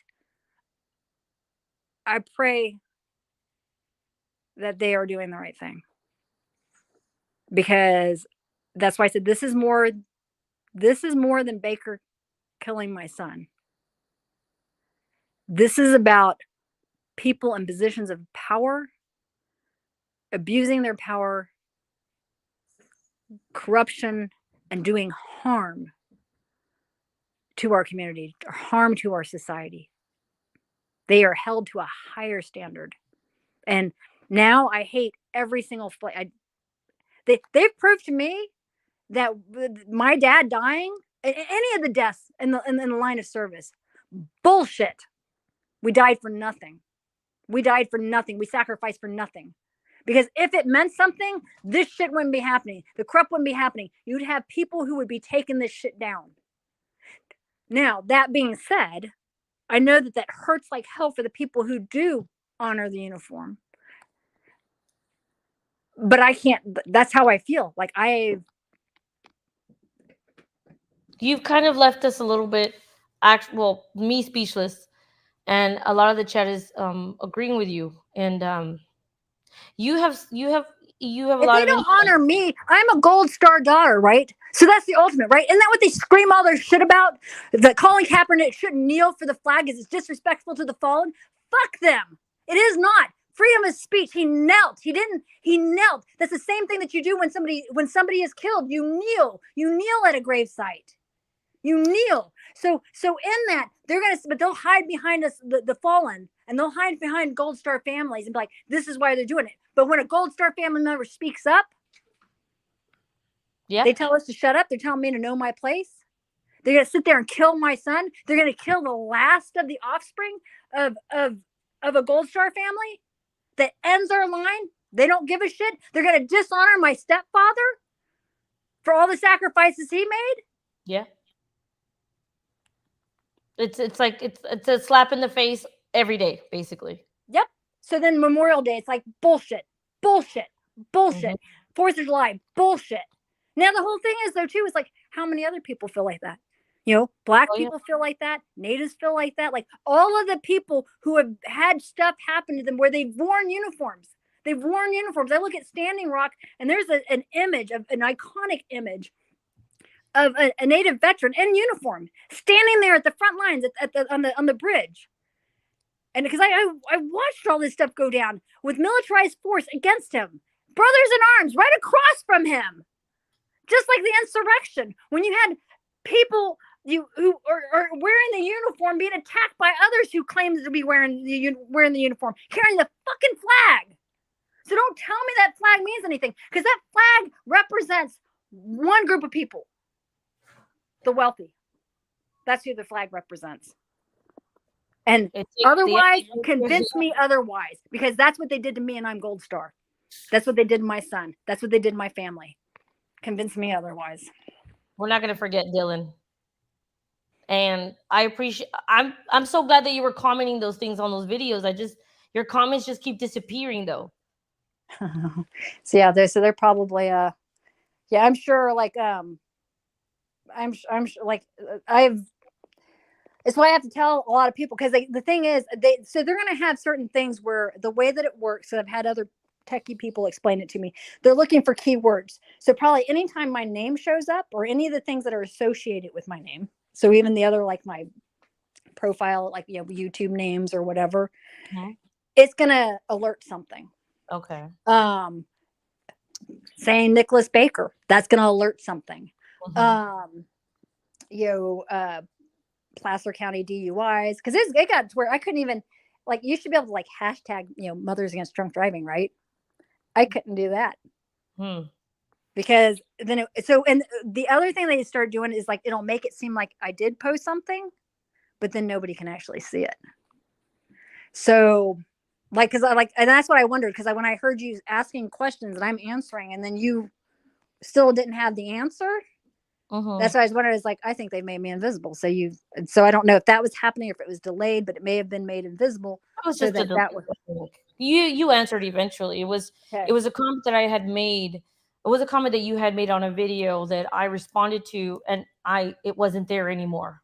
Yeah. After I went back to show it when I went live. So Yeah. I don't know. It just kind of freaked me out at the beginning, but I'm glad that you got on. Yeah. And people don't, a lot of people don't believe this stuff until they start having it happen to them. And the whole thing is like, go ahead. Like the thing is keep talking about it then and see what happens or try it. Like I said, try, like, as I told people, don't take me at my word. Don't take me at my word. Do look up Nicholas Manuel Baker, Placer County, DUI. Look up, like, see what information you can find. Look up his family. Look up Danny Sasson Jr. Look these people up, And then the thing is, and this is where it comes from the way that I was raised. I was raised to never trust, to not blindly follow media, not blindly follow what you're told.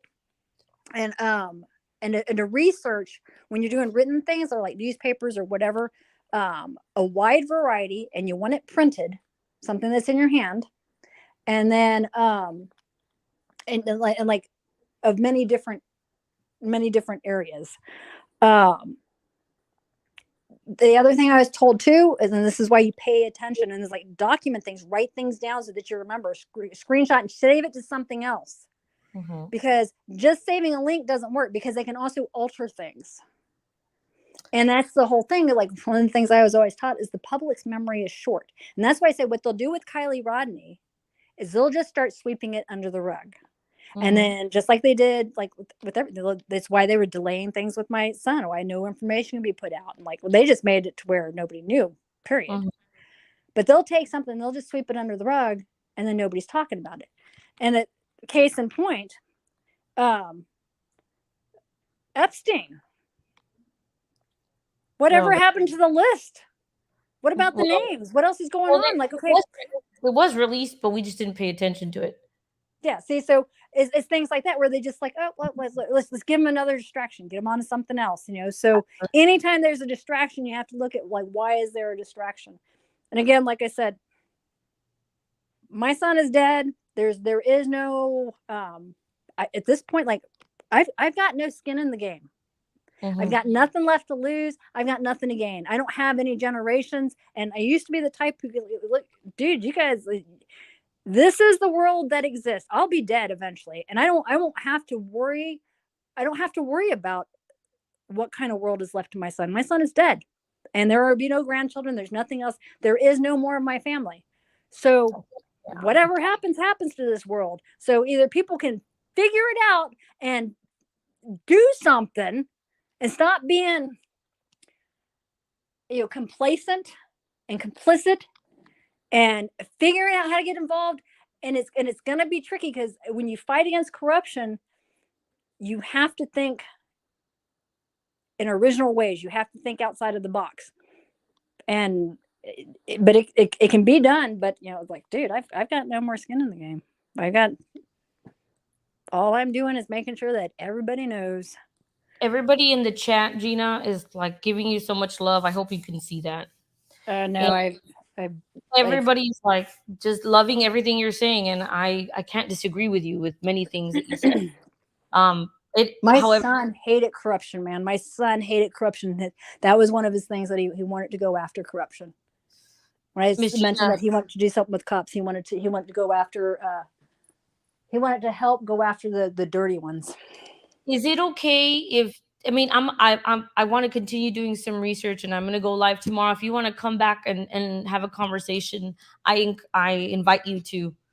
Okay. It'll probably be in the evening, 5 a.m. for me, and it's I just want to make sure I end this soon. Okay. Yeah. No, that is. But we're praying for you, and your story it needs to get out there. So where are you located? In Texas. Okay. I'm in South Texas. It's real hot here. Okay. Okay. Yeah. We'll see. Like I said, And Miss Shan says you're welcome on her page as well. Like, you have given me so much to even just think about. Our hearts are with you, and Dylan. At this point, about him. You guys do your research. At this point, I step back, because I've already dealt with enough shit from that family. Okay. And like I said, and my whole purpose is this. Because one, I'm not going to back down to terrorists. They can sit there like, what for fucking dumbasses. You don't raise me from the time I was born. Like, I was born into the military. Right. To stand up against corruption and think that you can intimidate me to using tactics like to threaten me. Like, my dad died serving, so I realized that, okay, I might get killed standing up to corrupt. Okay. But it's like, I'm just, go with it, like, because all I can do is keep repeating my story. What I need people to do is to go further with it. Find out how deep this goes, find out what other, because it's not just my son. Well, that's what Like I we're said, trying. That's how I found it. I mean, you had yeah. a comment, and then I'm like, hey, look, what the fuck is this? I haven't heard this. And Yeah. this is this journey. What you just did right now is a part of that journey where there are many of us trying to figure it out. I mean, that you're helping us immensely by giving us the affirmation that you're on the right track. Just keep going. Yeah, And exactly. This is a story out of all the bullshit that is happening. But thank you. But, like, you know what I mean? You're a part of this process. So we appreciate you. This is how Dylan at least is helping us now. And Kiely. And and you coming up here and saying what you fucking said. Like, we're all just in awe of you right now. I appreciate it. And we love you, and we are gonna pray for you and Dylan, and we're gonna get to the bottom of this, even if we're just poking until something pops. You know what I'm saying? Yep. Yeah. No, I much appreciate it, and I'll pay attention to your YouTube, and I don't even know. I think I don't even know why I went to my email. I don't usually even go to my email, and I went to it, and then I saw it, and I don't even usually pay attention to the YouTube ones, and for some reason I clicked on it, and I left you a comment on one of your comments. Yeah. Which I cannot find now. It's gone. So you're probably but we found you. So let's stay together and just kind of keep this in check when you need to then. But we're here for you. Okay, yeah. You're always welcome here, and Squirrels on Fire, and we're here for you. Just know much that. Appreciate it. And then if you guys, if there's things that I can do to help you guys, feel free to reach out. Absolutely. Please keep in touch. If you see me here, you're always welcome. All right. Thank you.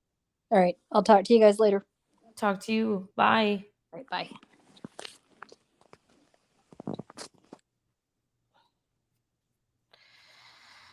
All right, y'all. I'm gonna end this live. I'm gonna leave it up. It was a lot, but it needs to be there. I cannot say goodbye to everybody right now just because it's like 5:30 my time. My eyes, it's yeah. But thank you guys for being here. I love you very much. Share this, and let's keep digging, and let's keep figuring out what's happening. And research isn't going to hurt anybody. We're just researching. So absolutely. Okay.